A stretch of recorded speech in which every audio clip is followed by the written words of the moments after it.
اس کے لیے واجب نہیں ہے نہ وہ امام ابو حنیفہ کی اطاعت کرے، نہ امام شافعی، نہ امام مالک، نہ امام جعفر صادق کی اطاعت کرے۔ اگر اہل بیت سے بڑھ کر کوئی ایسی اشخاص ہوتے تو رسول خدا اپنے اہل بیت سے کہتے کہ تم ان کی اطاعت کرنا، لیکن اللہ کے رسول نے اپنے اہل بیت سے نہیں کہا بلکہ اپنی جماعت سے کہا کہ میرے اہل بیت کی اطاعت کرنا۔ اور اس کے بعد میں بولا نہیں کریں، نہیں بیچ میں بولا نہیں کریں، ناراض نہ ہو، میں ان سے بات کر رہا ہوں، میں کہہ رہا ہوں میرا سوال دو۔ دیکھیں اگر یہ کریں گے نا، میری گفتگو کے دوران اگر بولیں گے نا میں پروگرام نہیں کروں گی، یہ کیا مسئلہ ہے یار؟ میں بات شروع کرتا ہوں، یہ بول پڑتے ہیں آپ نے ان کی پیروی اور اطاعت کیوں کی؟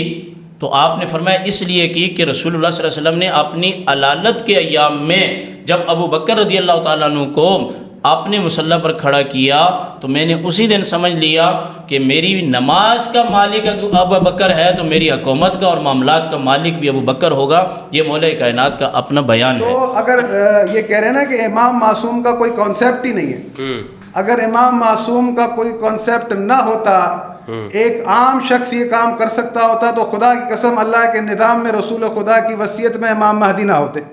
بسم اللہ والصلاة والسلام علی رسول اللہ وآلہ وعلا۔ السلام علیکم ورحمۃ اللہ وبرکاتہ۔ امید کرتا ہوں آپ لوگ خیریت سے ہوں گے، پروردگار آپ سب کو اپنے حفظ و امان میں رکھے۔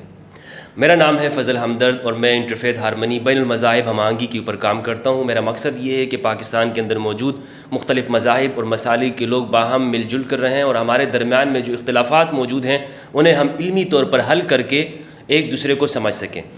آج جو ہمارا موضوع ہے وہ شیعہ سنی کے اختلافی موضوع سے متعلق ہے، اور جیسا کہ آپ جانتے ہیں کہ اس طرح کے موضوعات کے اوپر ہمارے پلیٹ فارم پر گفتگو ہوتی ہے، اور اس کا بنیادی مقصد یہ ہے کہ ہم جب ایک دوسرے سے علمی گفتگو کریں گے تو جو عامت الناس تک پہنچی ہوئی غلطیاں ہیں، غلط فہمیاں ہیں اور اتنے عرصے تک ان پر نفرتیں ہمارے دلوں میں موجود رہی ہیں، ان کا خاتمہ ہو سکے۔ تو یہ بنیادی مقصد ہے۔ آج ہمارا موضوع ہے اولو الامر کون ہے۔ یہ ایک بڑا اختلافی مسئلہ ہے اہل سنت والجماعت کے اندر اور اہل تشیع کے اندر۔ اولو الامر قرآن مجید کے اندر اللہ سبحانہ و تعالیٰ نے ارشاد فرمایا سورۃ النساء آیت نمبر 59 کے اندر، قرآن مجید کی 4 کی 59 میں فرمایا کہ اللہ کی اطاعت کرو اے ایمان والو، اللہ کی اطاعت کرو، اللہ کے رسول کی اطاعت کرو اور اولو الامر کی اطاعت کرو۔ اگر تمہارا پھر کسی چیز میں اختلاف ہو جائے تو پھر اللہ اور اس کے رسول کی جانب معاملے کو پلٹا دو۔ اس آیت میں جو اللہ کی اطاعت، اس کے رسول کی اطاعت اور اس کے ساتھ ساتھ اولو الامر کی اطاعت کا حکم دیا گیا ہے، تو آج ہم یہ سمجھنا چاہتے ہیں کہ سنی اور شیعہ نقطہ نظر کے مطابق اولو الامر کون ہیں، کن کی اطاعت کرنی ہے، یہ کون صاحبان اولو الامر ہیں کہ جن کی اطاعت ہم پر واجب اور فرض قرار دے دی گئی ہے۔ یعنی ہر مومن خواہ سنی ہو یا شیعہ، اس کو یہ حکم ہے کہ وہ اولو الامر، اصحاب اولو الامر کی اطاعت کرے گا۔ لیکن یہ اختلافی مسئلہ ہے، اس لیے میرے ساتھ آج 2 پاکستان کے عظیم علماء کرام یہاں موجود ہیں۔ میں نے ان کو انوائٹ کیا ہے تاکہ اس مسئلے پر ہماری رہنمائی کر سکیں۔ اہل تشیع میں سے ہمارے ساتھ جو نمائندگی کر رہے ہیں وہ موجود ہیں جناب علامہ حافظ سجاد زہرائی صاحب حافظہ اللہ، میں ان کو خوش آمدید کہتا ہوں، اور اسی طرح اہل سنت والجماعت کی نمائندگی کے لیے ہمارے پاس موجود ہیں علامہ مولانا عبد القادر ہزاروی صاحب حافظہ اللہ۔ علامہ صاحب شکریہ ادا کرتا ہوں، السلام علیکم۔ وعلیکم السلام ورحمۃ اللہ وبرکاتہ۔ حضرت ہزاروی صاحب آپ کا بھی بہت شکریہ، السلام علیکم۔ جزاک اللہ۔ سب سے پہلے میں سوال علامہ زہرائی صاحب آپ سے کرنا چاہوں گا۔ سوال جیسے کہ موضوع آپ کو معلوم ہو گیا، اس سے میرا سوال یہ ہے کہ میں پوچھنا چاہتا ہوں، ہمارا نوجوان یہ پوچھنا چاہتا ہے کہ قرآن کی اس آیت کے اندر جو اولو الامر بیان کیے گئے ہیں کہ ان کی اطاعت کا حکم دیا گیا ہے، یہ اولو الامر کون ہیں شیعہ نقطہ نگاہ کے مطابق؟ اعوذ باللہ من الشیطان الرجیم، بسم اللہ الرحمن الرحیم، الحمد للہ رب العالمین والصلاة والسلام علی سید المرسلین وآلہ الطیبین الطاہرین المعصومین المظلومین۔ بہت شکریہ آپ کا مفتی صاحب، آپ نے مدعو فرمایا، خداوند متعالی آپ کو ہمیشہ خوشحال رکھے۔ آمین۔ یہ عظیم کام کر رہے ہیں اور بہت اچھا موضوع آپ نے چنا ہے، پہلے بھی ہم اس پر بات کر چکے ہیں۔ آپ نے سوال کیا اولو الامر کے حوالے سے، اولو الامر کون ہے؟ خداوند متعال نے ہمیں اپنی اطاعت کا جہاں حکم دیا، جی جی، اور پھر اپنے رسول کی اطاعت کا حکم دیا، اور اسی ردیف کے اندر خداوند متعال نے ہمیں صاحبان امر کی اطاعت کا حکم دیا جو ہمارے درمیان ہیں۔ جی، اب یہاں پر ہمیں سمجھنا یہ چاہیے کہ خداوند متعال کہ یہ چاہتا ہے کہ وما ارسلنا من رسول الا لیطاع باذن اللہ، ہم نے رسول اس لیے بھیجے ہیں تاکہ ہماری اطاعت کی جائے رسول کے ذریعے سے، یعنی ہم پر جو حکم پہنچتا ہے، جو امر پہنچتا ہے، وہ پہنچتا ہے رسول خدا صلی اللہ علیہ وآلہ وسلم کے ذریعے سے. اور خداوند متعال نے فرمایا ہے کہ یا ایھا الذین آمنوا لا تخونوا اللہ والرسول وتخونوا اماناتکم وانتم تعلمون. اے لوگو جو ایمان لائے ہو، اللہ اور اس کے رسول کی امانتوں میں خیانت نہ کرو اور نہ ہی اپنی امانتوں میں خیانت کرو. اور تم جانتے تو ہو اللہ نے کبھی ہمیں کوئی امانت دی نہیں، بلکہ جو کچھ رسول خدا صلی اللہ علیہ وآلہ وسلم نے ہمیں دیا ہے وہی اللہ کی امانت ہے. صحیح. اور رسول خدا صلی اللہ علیہ وآلہ وسلم نے جو سب سے بڑی ہمارے پاس امانت ہے، رسول خدا کا جو فرمان ہے ترکت فیکم الثقلین کتاب اللہ و اہل بیتی اطرتی. اب یہاں پر کیونکہ ایک ردیف کے اندر 3 اطاعت ہیں، اللہ کی اطاعت، رسول کی اطاعت اور اولو الامر کی اطاعت. رسول خدا صلی اللہ علیہ وآلہ وسلم کی موجودگی میں اللہ رب العالمین نے ہمیں اولو الامر کی اطاعت کا حکم دیا ہے. اب یہاں پر ہمیں یہ سمجھنا چاہیے کہ جن اولو الامر کی اطاعت کا اللہ نے ہمیں حکم دیا ہے، کیا آیت ہمیں یہ بتاتی ہے کہ اگر کوئی اس پوسٹ پر پہنچے تو اس کی اطاعت تم پر واجب ہے؟ یا تم اگر کسی کو انتخاب کے ذریعے اس پوسٹ پر لاؤ تو اس کی اطاعت واجب ہے؟ ایسا کوئی کانسیپٹ قرآن کے اندر موجود نہیں ہے، بلکہ جو آیات ہیں اس کے برخلاف ہیں. رسول خدا صلی اللہ علیہ وآلہ وسلم موجود ہیں، ان کی موجودگی میں اولو الامر کی اطاعت کا حکم ملا ہے، اور اللہ رب العالمین نے اطاعت کا حکم دیا ہے. یعنی یہ منصب اللہ کی طرف سے ہے. صحیح. کہ صاحبان امر کون ہوگا؟ کیونکہ رسول خدا صلی اللہ علیہ وآلہ وسلم موجود ہیں، ان کی موجودگی میں ہمیں اولو الامر کی اطاعت کا حکم ہوا ہے. صحیح. تو یہاں سے اندازہ یہ ہو چکا کہ جیسی اطاعت اللہ کے رسول کی ہے ویسی اطاعت اولو الامر کی ہے. کیونکہ خداوند متعال نے فرمایا ہے کہ وَمَن يُطِعِ اللَّهَ وَالرَّسُولَ، جو اللہ اور اس کے رسول کی اطاعت کرتا ہے، فَأُولَٰئِكَ مَعَ الَّذِينَ أَنْعَمَ اللَّهُ عَلَيْهِمْ مِنَ النَّبِيِّينَ وَالصِّدِّيقِينَ وَالشُّهَدَاءِ وَالصَّالِحِينَ وَحَسُنَ أُولَٰئِكَ رَفِيقًا. کہ جو اللہ اور اس کے رسول کی اطاعت کرتا ہے، اس اطاعت کا نتیجہ یہ ہے کہ انبیاء، صلحاء، شہداء کی اسے رفاقت ملے گی. اور خداوند متعال فرماتا ہے کہ کتنی بہترین رفاقت ہے، یعنی دنیا سے جانے کے بعد اگر کوئی اللہ اور اس کے رسول کی اطاعت کرے. یعنی ایسی پاک و پاکیزہ اطاعت جو اللہ اور اس کے رسول کی ہے، اس کے رسول خدا صلی اللہ علیہ وآلہ وسلم کے بعد وہ اطاعت ویسی پاک و پاکیزہ ہونی چاہیے. یعنی تمام امور جو ہمیں ملیں وہ اللہ کی طرف سے ہونے چاہیے. یعنی جو ہمیں امر کر رہا ہے، جو حکم کر رہا ہے، وہ اللہ کی طرف سے ہونا چاہیے. کیونکہ خداوند متعال نے ہمیں جب اولو الامر کی اطاعت کا حکم دیا ہے، اطاعت کرو، تو وہاں منع بھی کیا ہے کہ وَلَا تُطِعْ مَنْ أَغْفَلْنَا قَلْبُهُ عَنْ ذِكْرِنَا وَاتَّبَعَ هَوَاهُ وَكَانَ أَمْرُهُ فُرُوطًا. کہ کسی ایسے کی اطاعت نہ کرنا کہ جس کا قلب ذکر خدا سے خالی ہو اور جو ہوائے نفس کا پیروکار ہو، جس کا معاملہ حد سے بڑھ چکا ہو.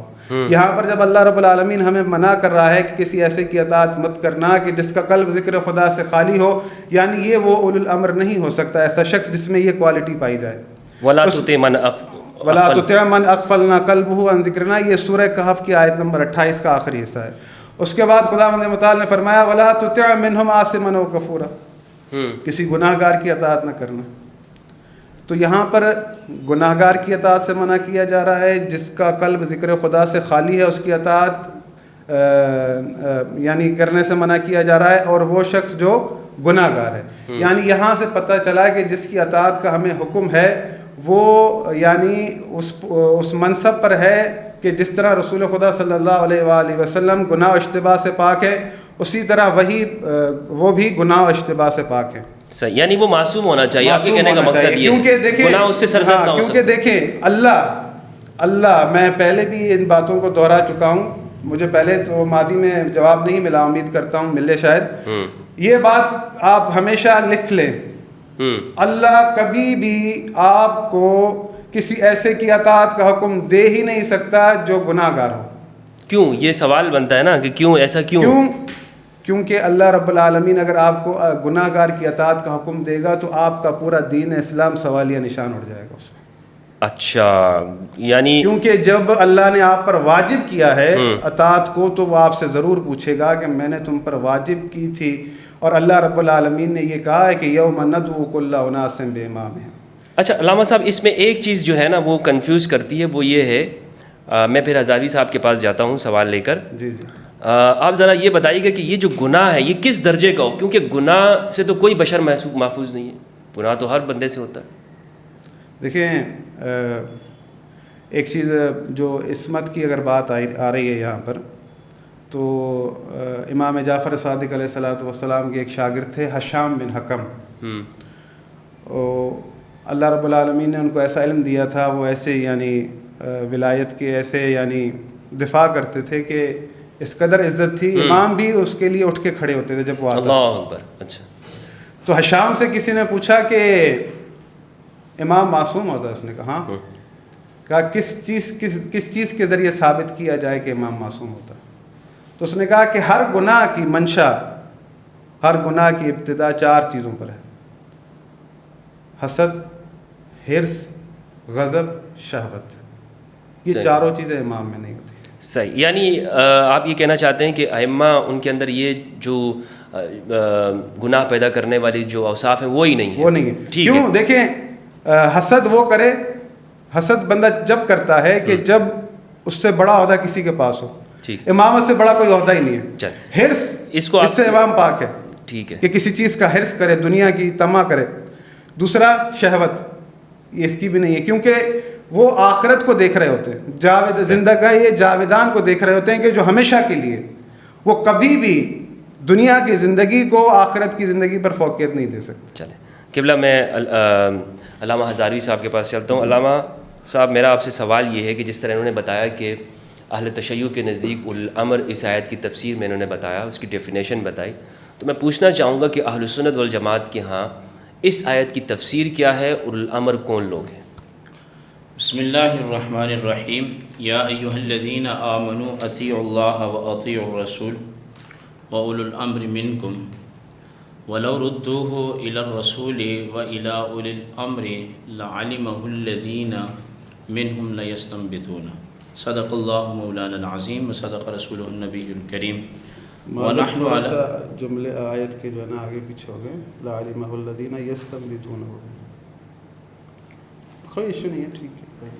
وَلَوْ رُدُّوهُ إِلَى الرَّسُولِ وَإِلَىٰ أُولِي الْأَمْرِ مِنْهُمْ لَعَلِمَهُ الَّذِينَ يَسْتَنبِطُونَهُ مِنْهُمْ. صدق اللہ مولانا العظیم وصدق رسولہ النبی الکریم. ونحن علی ذلك لمن الشاکرین والشاہدین والحمد للہ رب العالمین. صلی اللہ علی النبی الأمی الرؤوف الرحیم. اللہم صلی علی محمد وعلی محمد. پہلے تو بہت شکریہ، آپ نے پروگرام پر مدعو کیا، سلامت رہیں. اور دوسرا یہ ہے کہ جو آپ کا سوال ہے کہ اولو الامر سے مراد کیا ہے. بالکل. ہم تقریباً اپنے پچھلے 2 پروگرام آپ کے ساتھ کیے تھے، اس میں ہم نے تقریباً اس میں کافی ساری باتیں کی تھیں. جی. اور میں سمجھتا ہوں کہ آپ کے پلیٹ فارم پر جو بات پہلے ہو جائے جی، دوبارہ اس کو دہرانا جو ہے وہ تحصیل حاصل ہے. صحیح. اور تحصیل حاصل باطل ہے، تو ہمیں آگے بڑھنا چاہیے. پہلی بات تو یہ ہے کہ جو آیہ شریفہ زیر باس ہے، اس میں 3 چیزوں کا حکم دیا گیا، 3 شخصیات کا. 3 اللہ کی ذات کا، بالکل، رسول اللہ صلی اللہ علیہ وسلم کا، اور تیسرا جو ہے یہ اولو الامر کا. اولو الامر. کسی بھی آیت کے معنی اور مطالب کو سمجھنے سے پہلے اس کی شان نزول کو دیکھنا، اگر کامل فائدہ نہیں بھی ہوتا تو فائدہ ناقصہ ضرور ہے. اچھا. ہم جب اس آیہ شریفہ کو دیکھتے ہیں تو امت کے جمہور مفسرین کرام اس آیت کے شان نزول کے بارے میں کہتے ہیں کہ جب نبی کریم علیہ السلام نے عبداللہ بن حذافہ السہمی رضی اللہ تعالیٰ عنہ کو ایک لشکر کا امیر بنا کر بھیجا، تو اس وقت جو لشکر کا کمانڈر ہوتا ہے، جو چیف ہوتا ہے، اس کے فرائض اور لوگوں کو اس کے ساتھ کیسے پیش آنا چاہیے، قرآن کریم نے ان کے بارے میں یہ نازل کیا. صحیح. تو مراد اس سے یہ ہے کہ جب آپ جہاد پہ جا رہے ہیں تو جہاد کے اندر آپ کا جو کمانڈر ہے، جو لشکر کا امیر ہے، اس کی اطاعت بہت ضروری ہے. اس کی وجہ یہ ہے کہ اس کا جو نفاذ ہے، اس مقام پر جو بٹھایا ہے، وہ اللہ کے نبی نے یا پھر وقت کے امام نے یا پھر وقت کے خلیفہ نے بٹھایا ہے. چونکہ یہ آیت خاص ایک واقعے کی طرف اشارہ کر رہی ہے، تو خاص معنی تو اس کا یہ ہے کہ اولو الامر سے مراد عبداللہ ابن حذافہ السہمی رضی اللہ تعالیٰ عنہ. اور سرکار دو عالم صلی اللہ علیہ وسلم نے اپنے زمانے میں جتنے لوگ بھی جہاد پر بھیجے ہیں ان تمام کی امارت کا آپ علیہ السلام صحابہ سے حلف لیتے تھے. صحیح. اور شاید بخاری شریف کی ایک حدیث یہ بھی ہے کہ ایک موقع پر جب نبی کریم علیہ السلام نے حضرت زید بن حارثہ کو کمانڈر بنا کر بھیجا تو لوگوں کی طرف سے یہ رائے بھی آئی کہ آپ کسی قریشی کو یا پھر کوئی انصاری ہو اس کو آپ کمانڈر بنائیں. اس کی وجہ یہ ہے کہ زید بن حارثہ جو ہیں یہ حضرت خدیجۃ الکبریٰ کے غلام تھے. انہوں نے حضور کو پیش کیا تھا اور حضور کے یہ آزاد کردہ غلام تھے. تو ایک رائے سامنے آئی کہ اگر اس لشکر کا کمانڈر زید بن حارثہ کی جگہ کسی اور کو بنایا جائے تو یہ زیادہ بہتر ہے. اس کی کیا وجہ ہو سکتی ہے؟ اس کی وجہ میں نے آپ کو بتا دی کہ چونکہ ان کے ماتاق قریشیوں نے انصار نے اور مہاجرین نے جانا تھا اور اس وقت لوگوں کی رائے یہ تھی کہ یعنی جو کمانڈر ہو کم سے کم یہ ہو کہ وہ کسی کا آزاد کردہ غلام نہ ہو. یہ وجہ سامنے آئی. علامہ صاحب یہاں میں سوال گزر گیا, مجھے ٹوکیں گے نہیں آپ, میں بات مکمل کر لوں, آپ لکھ لیں. بالکل بالکل. پھر ایک موقع پر سرکار دو عالم صلی اللہ علیہ وسلم نے اسامہ بن زید کو لشکر کا امیر بنایا. تو پھر اسی طرح کی بات کی گئی کہ یہ غلام کی اولاد ہیں, حالانکہ یہ نبی علیہ السلام کے محبوب صحابی تھے. صحابہ حضور سے محبت کرتے تھے اور حضور اس صحابی سے محبت کرتے تھے. الحمدللہ.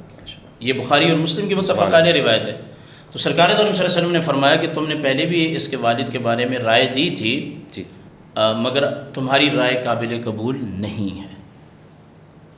تو پتہ چلا کہ اولو الامر سے مراد صلاحیت ہونی چاہیے اور دین کی جو شرائط اور آداب ہیں وہ اس شخص کے اندر ہونی چاہیے, چاہے وہ بغداد کا ابو حنیفہ کیوں نہ ہو, وہ مکہ کا امام شافعی کیوں نہ ہو, وہ بغداد کا امام احمد بن حنبل کیوں نہ ہو, وہ مدینۃ المنورہ کا امام مالک ہی کیوں نہ ہو. ان میں سے ائمہ وہ ہیں عربی بھی ہیں اور عجمی بھی ہیں. تو اولو الامر کی صفت ان کے اندر پائی گئی تو اس عالم کی, اس امیر کی, اس خلیفہ کی اطاعت کرنا یہ واجب ہے. قرآن کریم کی ایک آیت دوسری آیت کی تفسیر ہوتی ہے. اس سے پہلے میں آپ کے پروگرام میں یہ بات کہہ چکا ہوں کہ اولو الامر سے مراد خلفائے راشدین ہیں. صحیح. اور خلفائے راشدین سے بڑا نبیوں کے بعد کوئی عالم نہیں ہے. اللہ کی دھرتی پر نہ اس نے پیدا کیا ہے اور نہ وہ قیامت تک پیدا کرے گا. یہ اللہ کا مزاج ہے کہ چاروں خلفائے راشدین جہاں یہ رشد و ہدایت پر ہیں وہاں یہ علم کی اعلیٰ چوٹیوں پر فائز ہیں. صحیح. لیکن آج میں آپ کو یہ بھی بتاتا ہوں کہ اولو الامر سے مراد صاحبان علم ہیں. اس کی وجہ یہ ہے کہ قرآن کریم یعنی آج بھی ہیں یہ؟ جی آج بھی ہیں. اچھا ٹھیک. صاحبان علم ہیں اور ان کا تعلق کسی خاص قبیلے سے جوڑنا یہ ضروری نہیں ہے کیونکہ علم خود ایک عظمت والی صفت رکھتا ہے. قرآن کریم کی ایک آیت دوسری آیت کی تفسیر ہوتی ہے. میں کئی دفعہ یہ بات کر چکا ہوں مختلف پروگراموں میں, آپ کے ساتھ بھی دیگر دوستوں کے ساتھ بھی, کہ جب ہم قرآن کی تفسیر کریں گے تو تفسیر القرآن بالقرآن, جی, کہ ایک آیت کی تفسیر دوسری آیت سے کریں گے. تفسیر القرآن بالحدیث, قرآن کی تفسیر حدیث سے کریں گے جسے تفسیر معصورہ کہتے ہیں. اور قرآن کی تفسیر تفسیر القرآن باقوال صحابہ, اس میں دونوں آ جاتے ہیں, صحابہ بھی اور اہل بیت بھی. ان لوگوں کے سامنے قرآن نازل ہوا, ان کے اقوال سے کریں گے. اور تفسیر القرآن باقوال التابعین جیسے مجاہد وغیرہ کی, قتادہ کی تفسیر ہے اور اکرمہ وغیرہ دیگر کی تفاسیر میں ہے. اور چوتھی چیز ہے طبقۃ الاولیٰ, یعنی کہ عربی زبان کے قحطان اور عدنان کے جو ادباء اور بلغاء ہیں انہوں نے جو عربی اپنی زبانوں پر استعمال کی ہے اس کے لغوی معنی کو لے کر ہم شرعی معنی. چنانچہ زیر بیس آیت جو ہے اس کی تفسیر دوسرے مقام پر موجود ہے. قرآن کیا کہتے ہیں؟ وَلَوْ رُدُّوهُ إِلَى الرَّسُولِ وَإِلَىٰ أُولِي الْأَمْرِ, اور لوٹا دو تم رسول کی طرف اور اولو الامر کی طرف. اب اولو الامر کیا ہے؟ رسول کی تعریف تو بڑی واضح ہے نا. اولو الامر کون ہیں؟ تو ایسی بات کہ جو اللہ نے خود بیان فرمائی ہے میرے اور آپ کے زیر بحث لانے کی ضرورت ہی کیوں پیش آئی یا اس پر ہم بات کریں؟ قرآن خود فرماتا ہے منہم لعلمہ الذین یستنبطونہ منہم، اولو الامر وہ صاحب علم ہیں کہ جو اللہ اور اس کے رسول کے نصوص سے مسائل کا استنباط کرتے ہیں، اور ہمارے جیسا طالب علم جو ہے ان کی دہلیز پر جا کے اپنا سر رکھ دیتا ہے، یعنی وہ استدلال کرنے والے لوگوں نے جی صاحبان علم واضح طور پہ ہے لعلمہ الذین یستنبطونہ منہم، اولو الامر سے مراد صاحبان یعنی علم ہے۔ اصل جو بات ہے استدلال جو ماخذ ہے وہ قرآن ہے اور رسول کی بات ہے، پھر وہ اولی الامر ان دونوں سے بات کشیدہ کرتے ہیں اچھا، ہمیں ان کشیدہ کرنے والے اور مستنبطین مجتہدین ان کی اطاعت کا جو ہے ہمیں حکم دیا گیا ہے۔ اچھا، جھگڑا ختم کرتے ہیں، صحیح کوئی لڑائی نہیں زہرائی صاحب کے ساتھ، کسی شیعہ کے ساتھ، کسی کے ساتھ کوئی لڑائی نہیں۔ آپ کا موقف میں نہیں خلاصہ دے رہا ہوں، میں نتیجہ دے رہا ہوں۔ اچھا جی نتیجہ میں دے رہا ہوں، خلفائے راشدین اربع یہ عالم بھی ہیں، خلیفہ بھی ہیں، رشد و ہدایت پر بھی ہیں۔ جی چاہیے کہ سنی خلفائے راشدین اربع کی اطاعت کریں، ان کے فرامین پر عمل کریں۔ اور شیعہ کے لیے میرا پیغام یہ ہے کہ اگر وہ تینوں خلفاء کی فرما برداری یا ان کے اقوال کو سمجھنا نہیں چاہتے یا اس کو اپنانا یا سیرت پر عمل نہیں کرنا چاہتے تو مولا کائنات کی سیرت کو اپنائیں، کوئی جھگڑا نہیں ہے۔ دوسرا جو میں بات کہہ رہا ہوں وہ یہ ہے کہ اگر ہم اس سے مراد اولو الامر لیتے ہیں تو شافعیوں کو چاہیے وہ امام شافعی کی تقلید کریں، حنفیوں کو چاہیے وہ حضرت امام اعظم ابو حنیفہ کی، مالکی امام مالک کی، اور امام احمد بن حنبل کی حنابلہ تقلید کریں، جیسے کہ شیخ عبد القادر جیلانی نے تقلید کی ہے امام احمد بن حنبل کی۔ اور تشیع حضرات سے میں کہوں گا کہ آپ کے پاس اولو الامر سے مراد جناب امام جعفر صادق رضی اللہ تعالی عنہ موجود ہیں، آپ ان کی تقلید کریں، آپ اپنا کام کریں، آپ کو کیا ضرورت پڑی ہے؟ اچھا، اگر یہ بات یہاں مکمل ہو گئی۔ اب ایک بات ان کی گفتگو پر، اپنی بات کے مکمل ہونے کے بعد انہوں نے کہا اولو الامر ایسا ہونا چاہیے جیسا رسول ہے۔ جی جی، رسولوں کی جماعت کے ساتھ کسی کا تقابل ہے ہی نہیں ہے، یہ وہ جماعت ہے کہ جو اللہ تعالیٰ کی وحبی جماعت ہے۔ ہم کسی شخص کو چاہے وہ صحابہ میں سے ہو، اہل بیت میں سے ہو، ہم ان کو وہ مقام دے ہی نہیں سکتے کہ جو رسولوں کا مقام ہے۔ اگر ہم یہ کہیں کہ اولو الامر ایسے ہوں جیسے رسول ہوتے ہیں تو پھر تو رسولوں کی بھی ضرورت نہیں تھی، فرشتے اتار دیے جاتے، وہ معصوم ہیں، فرشتے ہی اس دنیا پر جو ہے وہ کیا کرتے، اپنے نظام کو چلاتے۔ دوسری بات یہ ہے کہ آیت کے اندر 3 شخصیات کا ذکر ہے، اللہ کی اطاعت اور رسول اللہ کی اطاعت، اولو الامر کی اطاعت۔ کیا مجھے زہرائی صاحب یہ بات سمجھا دیں گے، آج یہ مسئلہ سمجھا دیں گے کہ رسول اور اللہ کی ذات ایک ہوتی ہے؟ جس طریقے سے یہ استدلال کر رہے ہیں کہ اولو الامر وہی ہوں جو صفات رسول کی ہیں، تو رسول کی بھی اطاعت کا حکم ہے، کیا رسول کی پھر وہ صفات ہوں گی جو اللہ کی صفات ہیں؟ اس میں تو تین شخصیات کا ذکر ہے نا، تو پتہ چلا کہ اللہ کی اطاعت ہے، اس میں فرق ہے، اقوال میں ہے، افعال میں نہیں ہے۔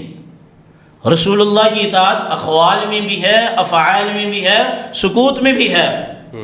اور اولو الامر کی جو اطاعت ہے وہ ان کے ان احکامات میں ہیں جو قرآن اور حدیث کے ساتھ موافق ہو جائیں۔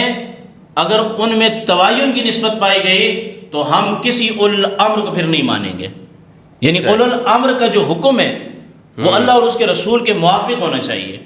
باقی رہی یہ بات کہ اولو الامر کا معصوم ہونا چاہیے، تو پھر میں یہ سوال اٹھانا چاہوں گا کہ 12 ائمہ کے بارے میں تو ان کا یہ موقف ہے کہ وہ معصوم ہیں، ان میں سے 10 کو تو حکومت ہی نہیں ملی۔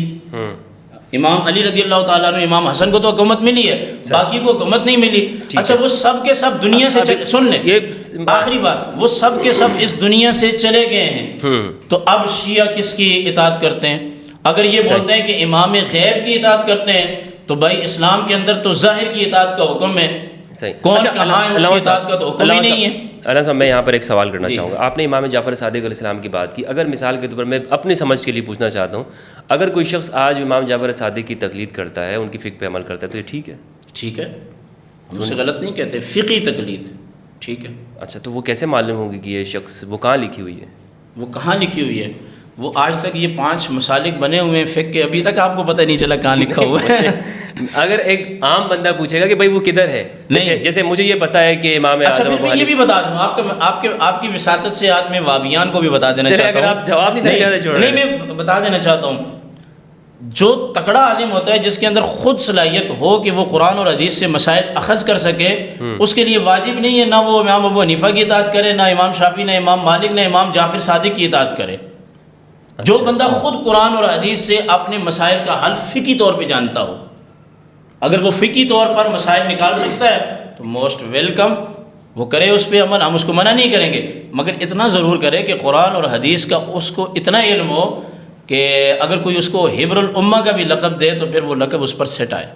اچھا جی ٹھیک ہے, آپ کی بات کمپلیٹ ہو گئی. علامہ صاحب انہوں نے یہ کہا کہ یہ جو آپ کہہ رہے ہیں نا کہ معصوم ہونے کی بات ہے, تو خیر جو آپ نے جو سوالات وارد کیے تھے میں ان کے پاس بعد میں پوچھوں گا.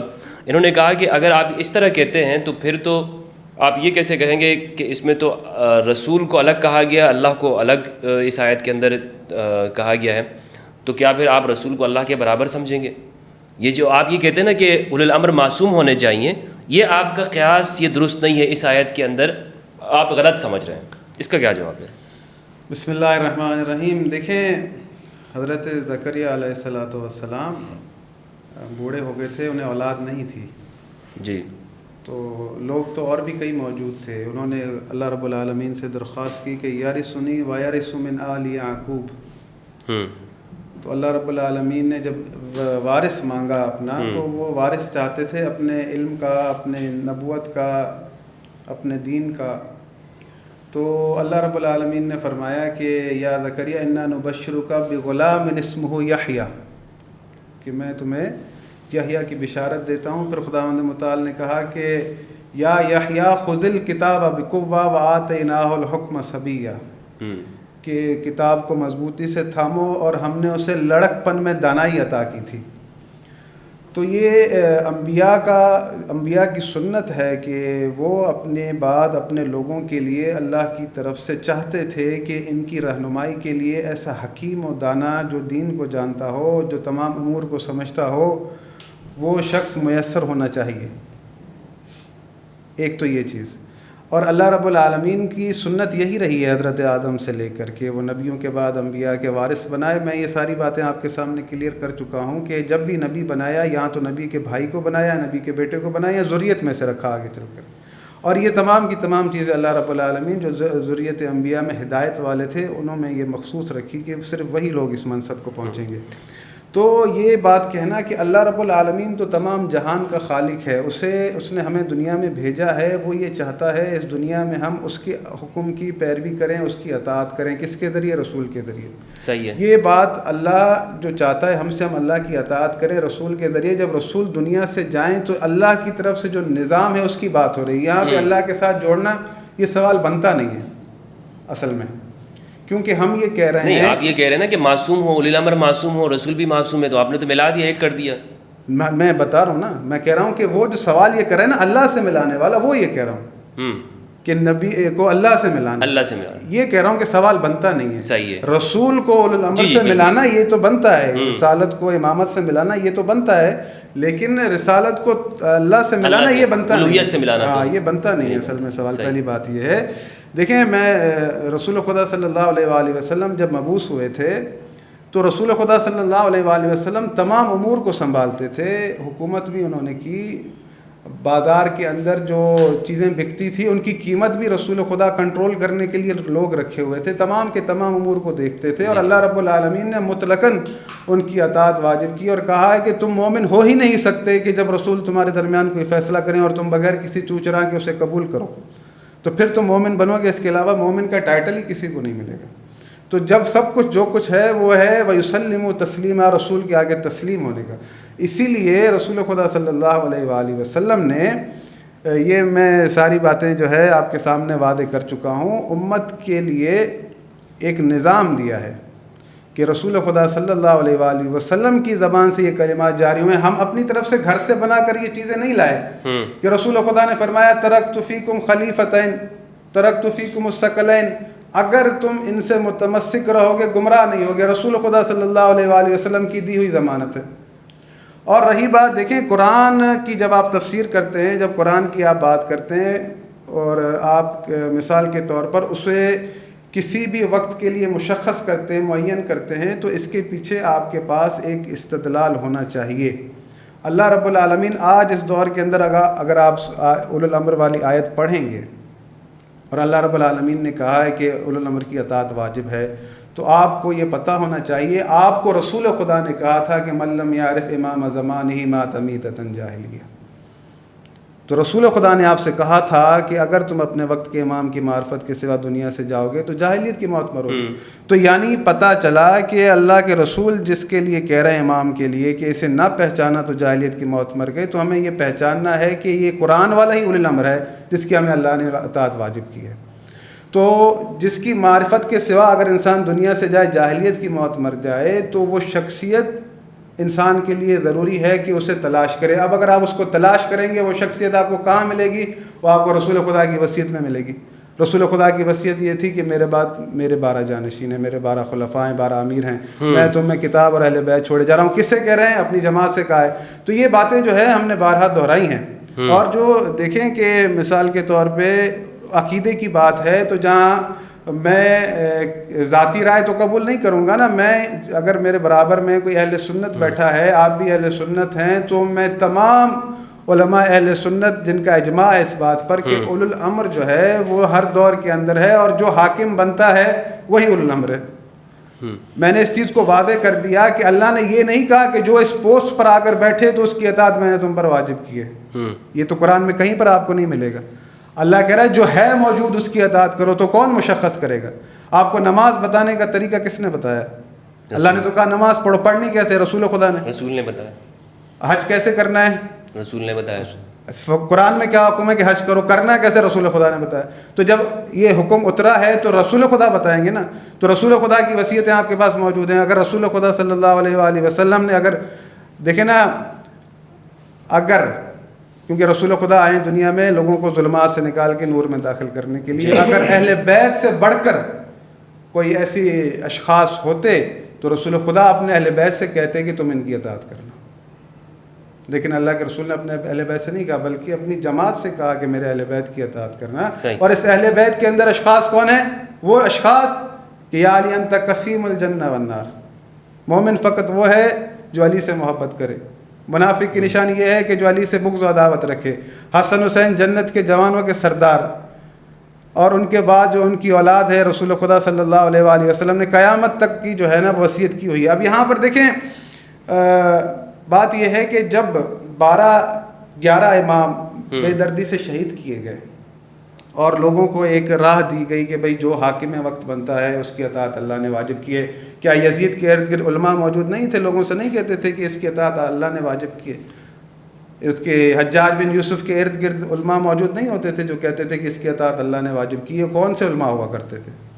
بات یہ ہے کہ یہ سارے کا سارا جو 1400 سال سے عقیدہ چلتا ہوا آ رہا ہے, میں اس کی بات کروں گا کہ بھئی اہل سنت کا یہ عقیدہ ہے جو بھی حاکم بنے اس کی تمام دلائل موجود ہیں, حدیثیں موجود ہیں, تاریخی روایات موجود ہیں, اور ان کو جو بنتے گئے جن کو ہداروی صاحب بھی یزید کو کافر کہتے ہیں, اس کے برابر میں بھی تو لوگ بیٹھ کر کہتے تھے کہ یہ اولو الامر ہے, اس کی اطاعت اللہ نے واجب کی ہے, جو اس کے خلاف خروج کرے گا اس کی قتال جائز ہے.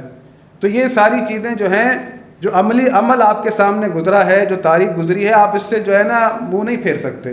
اب جو 11 امام شہید کر دیے گئے بے دردی سے, تو ایک امام جو ہے فرق تو اتنا ہے, ہم کہتے ہیں کہ بھئی وہ متولد ہو چکے ہیں, آپ کہتے ہیں متولد ہوں گے, لیکن غلبہ کس کے پاس ہے؟ پورے دین اسلام کا اللہ نے کس کے اختیار میں دیا ہے؟ اللہ نے اپنے امر کس سے کہا ہے؟ امام مہدی, وہ بھی رسول خدا کی وصیت. امام مہدی کے موضوع پہ آئیں گے. نہیں, میں ایک مثال کے طور پہ کہہ رہا ہوں, میں وہاں جا نہیں رہا. صحیح. کہ اللہ رب العالمین اب جو یہ نظام بیان کیا گیا ہے, اللہ نے تو دے دیا کہ ٹھیک ہے جو نظام بیان کیا ہے, اب اللہ جب تک یہ نظام لوگوں نے جو بیان کیا ہے اس کو اچھے طریقے سے آشکار نہیں کرے گا, اپنی حجت کو ظاہر نہیں کرے گا. صحیح. یہ اللہ کی حکمت ہے. ٹھیک. اچھا, تو آپ دیکھ لیں آج دنیا کے اندر جو ظلم و فساد ہو رہا ہے, سب لوگ خاموش بیٹھے ہیں, پھر بھی کہتے ہیں کہ کوئی ایسا ہو جو اللہ کی طرف سے. میں ہزاروی صاحب کی طرف جانا چاہوں گا. علامہ صاحب, آپ نے جو کہا نا کہ اولی الامر جو ہیں یہ معصوم نہیں ہو سکتا. انہوں نے استدلال یہ کیا کہ اولی الامر معصوم ہوں گے کیونکہ اللہ کبھی کسی ایسے کی اطاعت کا حکم نہیں دے سکتا کہ جو گناہ کرتا ہو. اور اس کے لیے انہوں نے سورہ کہف کی 28 آیت انہوں نے پیش کی، وَلَا تُطِعْ مَنْ أَغْفَلْنَا قَلْبَهُ. تو اس آیت کا آپ کے پاس کیا جواب ہے کہ جو یہ کہہ رہے ہیں کہ گنہگار کی اطاعت کا حکم اللہ نہیں دے سکتا؟ تو ہم بھی تو یہی کہتے ہیں کہ اولو الامر کے مقام پر جو فائز ہوگا جی وہ ایسی چیز کا اگر حکم کرے جو قرآن اور حدیث کے خلاف ہے تو اس کی تو اطاعت ہی نہیں ہے. ہم کون سے کہہ رہے ہیں کہ اس کی اچھی اور بری سب باتوں کو مان لیں. لیکن علامہ صاحب حضرت عمر رضی اللہ تعالیٰ عنہ، سیدنا صدیق اکبر رضی اللہ تعالیٰ عنہ، نہیں میری بیکی بات میں بولا نہیں کریں، نہیں بیچ میں بولا نہیں کریں. میں ان سے بات کر رہا ہوں، میں کہہ رہا ہوں میرا سوال دو. دیکھیں اگر یہ کریں گے نا، میری گفتگو کے دوران اگر بولیں گے نا میں پروگرام نہیں کروں گی، یہ کیا مسئلہ ہے یار؟ میں بات شروع کرتا ہوں، یہ بول پڑتے ہیں، آپ اپنی باری پہ بولیں بھائی. میں بولا ہوں، میں نے ابھی تک ٹوکا ہے. اس ریئیکشن کی ضرورت نہیں تھی. نہیں. اچھا میں نے یہ آپ سوال، فل ٹائم مل رہا ہے نا، آپ اس میں بات کریں. آپ جب آپ اس میں پوری تسلی سے دیکھیں، آپ نے جو باتیں کی ہیں میں نے لکھ لی ہیں، میں یہ باتیں کروں گا، اس پہ جو بھی آپ کو ہوگا بیچ میں آپ ٹوکیں گے نا. نہیں میں نہیں ٹوکوں گا، آپ نہیں ٹوکیں اور مجھے. میں آپ سے یہ تقاضا اپنے لیے بھی کروں گا. بالکل میں نہیں بولتا. میں انشاءاللہ میں آپ سے انشاءاللہ یہ انشاءاللہ اللہ کی ذات سے امید ہے، آپ جو بھی گفتگو کریں گے آپ کی خاموشی کے بات کروں گا، میں ٹوکوں گا نہیں. میں 10 بستہ عرض کر رہا ہوں، آپ ایک دوسرے سے بات بھی کر سکتے ہیں، سوال بھی کر سکتے ہیں، کوئی مسئلہ نہیں. جو ہمارا ٹائم ہے نا، دیکھیں میں نے ٹائمر لگایا نہیں، جو باتیں انہوں نے اٹھائی ہیں نا، انسان ہے وہ باتیں ذہن سے نکل جاتی ہیں. ٹھیک ہے، لیکن میں یہ چاہ رہا ہوں جو یہ بات کر رہے ہیں تسلسل سے میری بات ہو، اگر آپ کہیں گے آپس میں بات کریں مجھے سوال تو پروگرام کے بعد انشاءاللہ آپ بے فکر رہیں، ہم بیٹھیں گے. نہیں آپ مجھے سوال بتائیں، میں آپ کی جانب سے ان سے کر سکتا ہوں. نہیں آپ نے سوال کر لیا کہ اگر آپ کے ذہن میں کوئی سوال ہے میں کاؤنٹر کوشچن جو چیزیں انہوں نے بیان کی ہیں پہلے ان کے بارے میں مجھے بات کرنے دیں،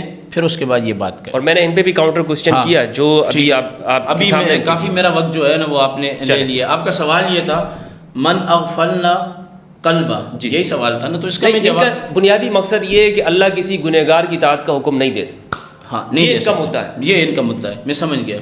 تو ہم کب کہہ رہے ہیں کہ گنہگار کی پیروی کریں؟ ہم نے کب کہا ہے کہ گنہگار کی پیروی کریں؟ یہ میں اپنے پروگرام کی ابتدا میں آپ کو کہہ چکا کہ جناب عمر رضی اللہ تعالیٰ عنہ، جناب سیدنا صدیق اکبر رضی اللہ تعالیٰ عنہ، جناب حضرت عثمان رضی اللہ تعالیٰ عنہ، جناب مولا کائنات سیدنا علی المرتضیٰ رضی اللہ تعالیٰ عنہ، ان چاروں بزرگوں کے خطبات ہماری کتابوں میں اور شیعہ کی کتابوں میں بھی موجود ہیں مولا کائنات کے، کہ اگر میں قرآن سے اور حدیث سے ادھر ادھر ہٹوں تو اسی وقت میری گرفت کرنا. صحیح ہے.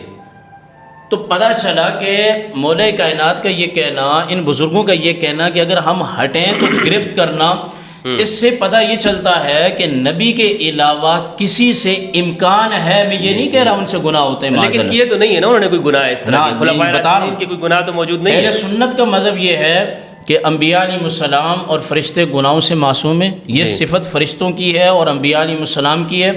انبیاء علیہ السلام کے علاوہ کوئی بھی گناہوں سے معصوم نہیں ہے مگر اللہ کی توفیق، اس کے فضل سے اور نبی کریم علیہ السلام کے زمانہ کی برکت سے اہل بیت اور صحابہ کرام گناہوں سے محفوظ ضرور ہیں. صحیح ہے، کلیئر ہو گئی بات. یعنی ان کا کوئی فیصلہ ایسا نہیں جس کو ہم کہہ سکیں یار یہ قرآن و حدیث کے خلاف کیا. اگر اس میں اجتہاد ہے تو اجتہاد کے اندر اجتہادی خطا باقی ہے، یہ کہیں بھی ہو سکتی ہے. صحیح، ٹھیک ہے، یہ کہیں بھی ہو سکتی ہے. دیکھیں سلیمان علیہ السلام کے پاس اور حضرت داؤد علیہ السلام کے پاس ایک عورت کا مسئلہ آیا تھا، اور آپ اچھے طریقے سے جانتے ہیں کہ حضرت سلیمان علیہ السلام نے جو فیصلہ کیا تھا وہ فیصلہ اللہ نے پسند فرمایا تھا. ٹھیک. اچھا حضرت عمر، نہیں میری بات مکمل نہیں ہوئی نا، آپ کیوں جا رہے ہیں؟ ان کو ٹائم دیا آپ نے. حضرت عمر رضی اللہ تعالیٰ عنہ نے، وہ تو آپ نے اپنا مدعا انہوں نے بیان کر دیا. اب جو آپ کے سوالات ہیں وہ میں ان سے کرنا چاہتا ہوں. میری باری ابھی سنیں، مجھے پہلے اس پہ بات کرنے دینا، ٹائم لینے دینا، آپ تھوڑا سا عمل کا مظاہرہ کریں. سیدنا صدیق اکبر رضی اللہ تعالیٰ عنہ، سیدنا عمر بن خطاب رضی اللہ تعالیٰ عنہ کا جو اختلاف ہے بدری قیدیوں کے بارے میں، وہ بھی تو نبی کے سامنے ہوا جی، اور اس میں دونوں طرف صحابہ بھی تھے، مولا کائنات بھی تھے. تو سب باتیں ہمارے سامنے ہیں. مولا کائنات نے بھی کئی مقامات پر قرآن اور حدیث کے حوالے سے اجتہاد فرمایا ہے آپ نے. اچھا جی، سیدنا عثمان کے طور پر، جی مثال کے طور پہ سیدنا عثمان ابن عفان کے ہاتھ پر آپ نے بیعت کی تھی، آپ ان کے پیچھے نماز پڑھتے تھے اور آپ اس حکومت کے مرکزی جو ہے وہ رکن تھے. اور میں یہ سمجھتا ہوں کہ یہ تو شیعہ کتابوں میں بھی موجود ہے کہ جب پوچھا گیا مولا کائنات سے کہ ان دو بزرگوں کی حکومتوں میں فتنہ نہیں ہوا تو آپ کی حکومت میں آزمائش بڑھی ہے، تو آپ نے فرمایا ان کے مشیر ہم تھے، ہمارے مشیر تم ہو. تو پتہ چلا کہ شیخین کی جو حکومت تھی اس میں مشیر سیدنا علی المرتضیٰ تھے. مگر سیدنا علی المرتضیٰ اور اس وقت اکابرین صحابہ جب وقت کا ایک مظلوم خلیفہ، اس وقت تو کربلا بھی برپا نہیں ہوا نا، زمین پر کوئی ایسی بات نہیں ہوئی، بے دردی کے ساتھ حضرت عثمان ابن عفان شہید کیے جا رہے ہیں. تو مولا کائنات کا اس میں اجتہاد یہ تو ہے نا کہ آپ نے اپنے بیٹوں کو حفاظت کے لیے بھیجا، آپ خود تشریف نہیں لائے، آپ اس کو کیا کہیں گے؟ اور حضرت عثمان ابن عفان کا اجتہاد بھی تو ہے نا کہ آپ نے اتنی بڑی یعنی کہ 26 لاکھ مربع میل سے زیادہ حکومت تھی آپ کی، اور آپ نے ان کو گولی چلانے کا حکم بھی نہیں دیا. کریڈٹ تو دینا آپ مدینہ المنورہ کی وجہ سے، اس کی حرمت کی وجہ سے کہ میں پہلا وہ خلیفہ بھی نہیں بننا چاہتا کہ میری وجہ سے لوگ خون بہائیں. تو اجتہاد تو ہے ہر جگہ. خیر یہ باتیں تو ہو گئیں. اگلی بات یہ ہے کہ انہوں نے یہ کہا، بار بار یہ بات کہتے ہیں کہ یحییٰ زکریا علیہ السلام نے وارث مانگا، انہوں نے بیٹا مانگا. اس سے مراد یہ ہے ہی نہیں جو یہ استدلال کر رہے ہیں. انہوں نے کہا کہ پہلے نبی کا بھائی نبی ہوتا تھا، اس کا بیٹا نبی ہوتا تھا، اس کا باپ نبی ہوتا تھا. ان سارے نبیوں میں سے میرے آقا دو جہاں صلی اللہ تعالیٰ علیہ وسلم کے نہ والد نبی ہیں، نہ بھائی نبی ہیں، نہ بیٹا نبی ہے. یہ سوال لکھیں. میں سوال یہ انہوں نے یہ بات کہی کہ نبی کریم علیہ ماشاء اللہ مجھے خوشی بھی ہے، مانا انہوں نے نبی کریم علیہ السلام نماز بھی مسجد نبوی میں پڑھاتے تھے اور حکومت بھی کرتے تھے. بالکل رائٹ بات کی انہوں نے، بہت زبردست. اس کے بعد سیدنا صدیق اکبر حکومت بھی کرتے تھے اور نماز بھی پڑھاتے تھے. پتہ چلا کہ ان کا جو صحیح مذہب ہے شیعہ کا وہ یہی ہے کہ جو حاکم وقت سیدنا صدیق اکبر تھے ان کی فضیلت اسی طرح ہے کہ جس طرح اللہ اور اس کے رسول نے دی ہے، کہ ان کے بعد صدیق اکبر کا نمبر ہے، پھر عمر بن خطاب کا، پھر عثمان ابن عفان کا، پھر مولا کائنات رضوان اللہ تعالیٰ علیہم اجمعین کا. وگرنہ ان کے یہاں سے یہ بات آتی ہے کہ وہ حکومت کے تو خلیفہ ہیں مگر کسی اور چیز کے وہ خلیفہ نہیں ہیں. رہی یہ بات کہ مولا کائنات نے نبی کریم علیہ السلام کے وصال کے بعد ان تینوں بزرگوں کے پیچھے نماز پڑھی ہے، ان کی حکومت میں جہاد کیا ہے. مسیلمہ کذاب کے خلاف آپ مجھے کہیں سے روایت لا کے دے سکتے ہیں کہ مولا کائنات نے ایکشن نہیں لیا؟ کس کی حکومت میں لیا؟ سیدنا صدیق اکبر رضی اللہ تعالیٰ عنہ کی حکومت میں لیا. تو جب مولا کائنات نے ان کو رسول کا جان نشین بھی تسلیم کیا، ان کے پیچھے نماز بھی پڑھی، اور یہ بات بھی موجود ہے جب کوفہ کی مسجد میں آپ سے پوچھا گیا کہ آپ نے ان کی پیروی اور اطاعت کیوں کی، تو آپ نے فرمایا اس لیے کی کہ رسول اللہ صلی اللہ علیہ وسلم نے اپنی علالت کے ایام میں جب ابو بکر رضی اللہ تعالیٰ عنہ کو اپنے مصلی پر کھڑا کیا تو میں نے اسی دن سمجھ لیا کہ میری نماز کا مالک ابو بکر ہے تو میری حکومت کا اور معاملات کا مالک بھی ابو بکر ہوگا. یہ مولا کائنات کا اپنا بیان ہے. تو پہلی بات تو یہ ہے کہ نبی علیہ السلام کسی کے بیٹے بھی نہیں ہیں، نبی کے بیٹے نہیں ہیں، آپ کا بھائی. دوسری بات یہ بار بار یہ بات کرتے ہیں پورے قرآن کے اندر ابراہیم علیہ السلام نے وارث مانگا ہے، بیٹے مانگے ہیں. زکریا علیہ السلام نے وارث مانگا ہے، بیٹے مانگے ہیں. نوح علیہ السلام نے بیٹے کو کشتی میں بٹھانے کے لیے اللہ سے عرض کی، اللہ پاک نے منع فرما دیا ہے. مجھے پوری کتب کے اندر یہ ایک جگہ دکھا دیں جہاں نبی کریم علیہ السلام نے یہ دعا کی ہو کہ یا اللہ مجھے بیٹا دے، مجھے وارث دے، اور وہ میری کتاب کا وارث ہو. یحییٰ علیہ السلام تو کتاب کے وارث ہیں، وہ تو نبی ہیں. نبی کے پاس تو کتاب یا آتی ہے یا پہلے نبی کی کتاب کا مؤید ہوتا ہے. تو نبی علیہ السلام کے بعد تو سلسلہ نبوت ہی ختم ہو گیا. جب نبی علیہ السلام کے بعد سلسلہ نبوت ہی ختم ہو گیا تو پھر آپ کے جان نشین کا جو ان کا استدلال ہے نبی ہونا چاہیے وہ سلسلہ ختم ہو گیا. اور ہمارے پاس صحیح حدیث پاک موجود ہے، اور یہ زیر باس آیت بھی اور جو دوسری آیت میں نے پڑھی یہ اس پر نصوص قطعی دلالت کرتی ہیں کہ نبی علیہ السلام کی جو وراثت ہے وہ وراثت ہے دینی وراثت ہے، وہ علم وراثت ہے، وہ نبی علیہ السلام کی مسجد نبوی شریف کا مصلی وراثت ہے. اور اس کے لیے آپ نے مولا کائنات کے لیے 3 مرتبہ اللہ سے دعا کی تھی، 3 مرتبہ. سبل الہدیٰ والرشاد کے اندر یہ روایت موجود ہے، اللہ پاک نے منع فرما دیا. اور مسلم کی صحیح حدیث پاک ہے کہ سرکار دو عالم صلی اللہ علیہ وسلم نے وصال کے وقت قلم اور کاغذ منگوائے، اور اس کے بعد یہ صحیح حدیث ہے، اس کی سند پر کوئی کلام نہیں کر سکتا. میرے آقا نے فرمایا رہنے دو، اللہ اور لوگ ابو بکر کے علاوہ کسی اور پر راضی نہیں ہوں گے. اور اس روایت میں یہ بھی ہے، میں لکھنا اس لیے چاہتا تھا، ہو سکتا ہے کوئی تمنا کرنے والا تمنا کرے. اگلی جو آخری بات ہے اگلی جو آخری بات ہے وہ یہ ہے جو معصوم ہوتا ہے وہ کبھی بھی خلافت کا طلبگار ہوتا ہی نہیں ہے. اچھا جی، کیونکہ نبیوں کے بعد جو خلافت کا معاملہ ہے اس میں دنیاوی جاہ و جلال تو ہے نا، کہ حکومت ملے گی، منصب خلافت ملے گا، مکہ اور مدینہ زیر تسلط ہوگا. اچھا انبیاء علیہ السلام نے سوائے سلیمان علیہ السلام کے کسی نبی نے حکومت کی اللہ سے دعا کی ہی نہیں ہے، نہ وہ طلبگار رہے ہیں. اگر انہوں نے کہیں حکومت مانگی بھی ہے تو اس میں نفاذ دین ہے، نفاذ دین کے علاوہ کوئی بات نہیں ہے. حضرت یوسف علیہ السلام نے جو کہا اجعلنی علی خزائن الارض، عہدہ مانگا تھا. میں وہی کہہ رہا ہوں کہ چند انبیاء علیہ السلام کے علاوہ دیگر انبیاء کرام نے نہیں. اور نبی علیہ السلام کے بارے میں تو یہ خود پڑھ لیں، سورہ فرقان کے اندر یہ ہے کہ اگر ہم بطحہ پہاڑ کو آپ کے لیے سونا بنا دیں. علامہ صاحب آپ کا وقت ہو گیا، اختتام ہو گیا. میں بہت شکریہ ادا کرتا ہوں آپ کا. حافظ صاحب، آپ سے جو ان کی گفتگو سے میں نے جو سوال میرے پاس آئے ہیں وہ یہ ہے کہ انہوں نے کہا اولو الامر سے مراد علماء کرام ہے، اور یہ آج بھی موجود ہے، علماء ہیں. انہوں نے آیت بھی پیش کی، تو اس کا کیا جواب ہے؟ دیکھیں، بسم اللہ الرحمن الرحیم، یہ جو انہوں نے بات کہی ہے یہ ان کی ذاتی رائے ہے. ان کی تمام تفاسیر نہیں، اس کے لیے انہوں نے آیت پیش کی. آیت کا نمبر بتائیے گا. ہے جو انہوں نے جوڑی ہے، اس کی تفسیر جو ہے ان کا عقیدہ اہل سنت کا اجماع جو ہے اس چیز پر نہیں ہے. میں نے آپ کے سامنے مثالیں پیش کی کہ جو حاکم بنے اور ان کے لیے کہا گیا کہ یہ اولو الامر ہیں، اللہ نے ان کی اطاعت واجب کی ہے. علماء والا جو ہے، علماء اگر دیکھیں نا، اگر ہے تو علماء اگر اولو الامر ہیں تو کیا وہ اپنی جو حقیقی علم ہے یا جس پر وہ دسترس رکھتے ہیں لوگوں پر نافذ کروا سکتے ہیں؟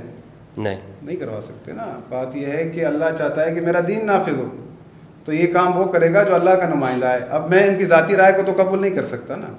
بات یہ ہے کہ جو سوال میں نے اٹھایا تو ہداروی صاحب نے جو ریئیکشن دیا وہ ریئیکشن سے میں سمجھ گیا کہ جو میں نے سوالات اٹھائے ہیں، جو باتیں میں نے اٹھائی ہیں، ہداروی صاحب اس کو یعنی ان کے پاس جو ہے وہ شاید جواب نہیں ہے، یا جو ریئیکشن اٹھایا تھا میں نے مخاطب تھا آپ سے، تو اس بات پر جو ہے مجھے آج بڑا تعجب ہوا. تو یہ اپنا، ویسے تو میں ان کو اپنا بھائی سمجھتا ہوں، ہم یہاں پر علمی گفتگو کر رہے ہیں، اور اس طرح سے تیز ہونے سے آپ سمجھ رہے ہیں کہ آپ حاوی ہوں گے یا جیت جائیں گے، تو یہ کبھی نہیں ہوگا. کیا آیت کا نمبر بتائیے گا. اس پہ نمبر نہیں ہے، دیکھ لیں. جی میں اپنی بات پوری کر لوں پھر اپنے ٹائم پہ آپ جی آپ مجھے بتا دیجیے گا. ان کو بتا دیں. آپ ان سے ہاتھوں ہاتھ ایک سوال کا جواب لے لیں کہ اگر جب ہم دنیا سے چلے جائیں، مر جائیں، محشر کے دن اللہ ہم سے یہ سوال کرے گا کہ جو پہلی خلافت بنی ثقیفہ بنی ساعدہ کے اندر یا دوسری یا تیسری، اللہ ان کے بارے میں ہم سے سوال کرے گا؟ نہیں کرے گا.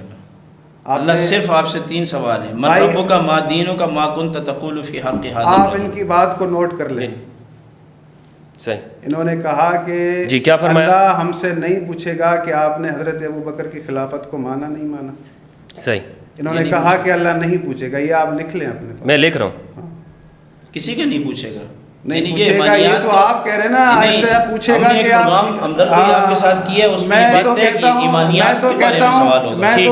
یہ نہیں پوچھے گا اللہ. ٹھیک ہے، چلو میں نے لکھ لیا. میں یہ تمنا کرتا ہوں آج کیمرہ کے سامنے جی کہ اللہ مجھے یہ وقت دکھائے اور ہداروی صاحب ہم کٹھے ہوں، کہ پھر میں ہداروی صاحب سے پوچھوں کہ ہداروی صاحب دیکھو اللہ پوچھا نہیں پوچھا. نہیں آپ اکٹھے تو ہیں. نہیں، جب ہم اللہ کے سامنے ہوں، جب اللہ کے سامنے معاملہ ہو، تو میں ہداروی صاحب کو، اللہ سے میری اس وقت یہ التماس ہے کہ میں پوچھوں گا کہ ہداروی صاحب اب بتاؤ کہ اللہ نے پوچھا نہیں پوچھا کہ وَقِفُوهُمْ إِنَّهُمْ مَسْئُولُونَ، کہ اس آیت کے اندر جو آپ پڑھتے ہیں کہ اکثر اہل سنت علماء نے بھی اس کی تفسیر لکھی ہے کہ وہ کہتے ہیں کہ اللہ ان سے پوچھے گا کہ علی کی ولایت کا ان سے پوچھو، ان کو روکو. یہ آپ نہیں مانتے، لیکن آپ ہی کے بریلوی علماء کی ویڈیو موجود ہے. نہیں ویڈیو نہیں، کتاب دکھا دیں. نہیں میں آپ کو دکھاؤں گا. دوسری بات یہ ہے کہ یہ کہہ رہے تھے کہ مولا علی کو بھی شامل کیا کہ بھائی تم اگر دیکھنا مجھ میں کوئی خرابی تو مجھے روکنا. مولانا نے کبھی ایسا نہیں کہا. مولا علی نے تو کہتا تھا کہ سلونی قبل ان تفقدونی، مجھ سے سوال کرو. یعنی ان کو اپنے علم پہ اتنا بھروسہ تھا کہ میں ایسے علم پر ہوں کہ میں کسی بھی سوال کا جواب دے سکتا ہوں. یہ دعویٰ وہی کرتا ہے. تو آپ بلا وجہ جو ہے نا امیر المومنین کو ان چیزوں میں نہ جوڑا کریں. آپ امیر المومنین کا جو علم ہے وہ وارث قرآن ہے. اللہ نے ان کو وارث قرآن بنایا ہے، رسول خدا کے علم کے وارث ہیں وہ، آپ ان کا کمپیریزن نہ کیا کریں کسی کے ساتھ۔ تو اگر یہ کہہ رہے ہیں نا کہ امام معصوم کا کوئی کانسیپٹ ہی نہیں ہے، اگر امام معصوم کا کوئی کانسیپٹ نہ ہوتا، ایک عام شخص یہ کام کر سکتا ہوتا، تو خدا کی قسم اللہ کے نظام میں رسول خدا کی وصیت میں امام مہدی نہ ہوتے، ضرورت ہی نہیں تھی کہ یہ امت اس قدر انتظار کرے کہ معصوم بچے فلسطین میں مر رہے ہوں، لوگ ناحق قتل ہو رہے ہوں، تفرقہ بازی ہو، کسی کو دین کا کچھ پتہ ہی نہ ہو۔ اگر ایسا ہے تو پھر اللہ رب العالمین عام لوگوں سے اپنے دین کو غلبہ دلوا دیتا، صرف امام مہدی کے لیے کیوں رکھا کہ وہ دنیا کے اندر عدل قائم کریں گے، وہ دنیا کے اندر انصاف قائم کریں گے، وہ دنیا کے اندر ایک دین کو نافذ کریں گے، اللہ کا ایک اولو الامر پوری دنیا پر، خلیفۃ اللہ فی الارض۔ صحیح۔ تو بھائی آپ کیوں اس سارے دوران میں جو ہے اللہ آپ کو یہ دکھا رہا ہے کہ میرے بنائے ہوئے نظام کو جھٹلایا ہے، تو اب دیکھ لو نتیجہ۔ اچھا، اللہ جب اپنے امر کو غالب کرے گا پھر دنیا دیکھ لے گی کہ ہاں ہم غلط تھے، جس امام کی ہم انتظار میں تھے، جس کو آنا تھا، وہ واقعی معصوم ہے، اس سے گناہ اشتباہ نہیں ہوتا۔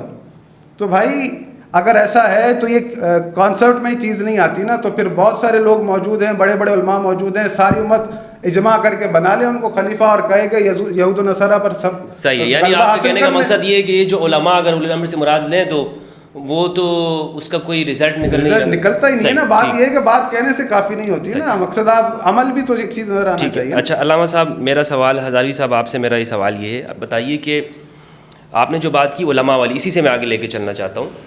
اگر علماء مان لیے جاتے ہیں اولو الامر سے، تو صحیح روایت ہے مسلم کے اندر موجود ہے کہ اگر تمہارے اوپر ایک حبشی بھی مسلط کر دیا جائے امیر، اور اس کی سر اس طرح ہو جس سے کشمش کی طرح اس کا سر، یعنی بالکل ایسے چھوٹا سا سر ہو، جی جی، پھر بھی تم نے اس کی اطاعت کرنی ہے، اس کی اطاعت سے باہر نہیں جانا، جی، تو ہمیں بتا دیے گئے ہیں کہ امیر مراد ہے اس سے، جی، تو یعنی اس کی امیر کی مطلق اطاعت مراد ہے، یہ روایت مطلق مراد نہیں ہے۔ میں نے اسی لیے گفتگو کے شروع میں کہا اس کی بات ماننی ہے، ہر حالت میں بات ماننی۔ آپ کے پچھلے 2 پروگراموں میں ہم خلیفہ کے، اگر ہم اولو الامر سے مراد خلیفہ لیتے ہیں تو اس کی شرائط اور ساری چیزیں میں بیان کر چکا ہوں، ان کو میں دہراؤں گا نہیں۔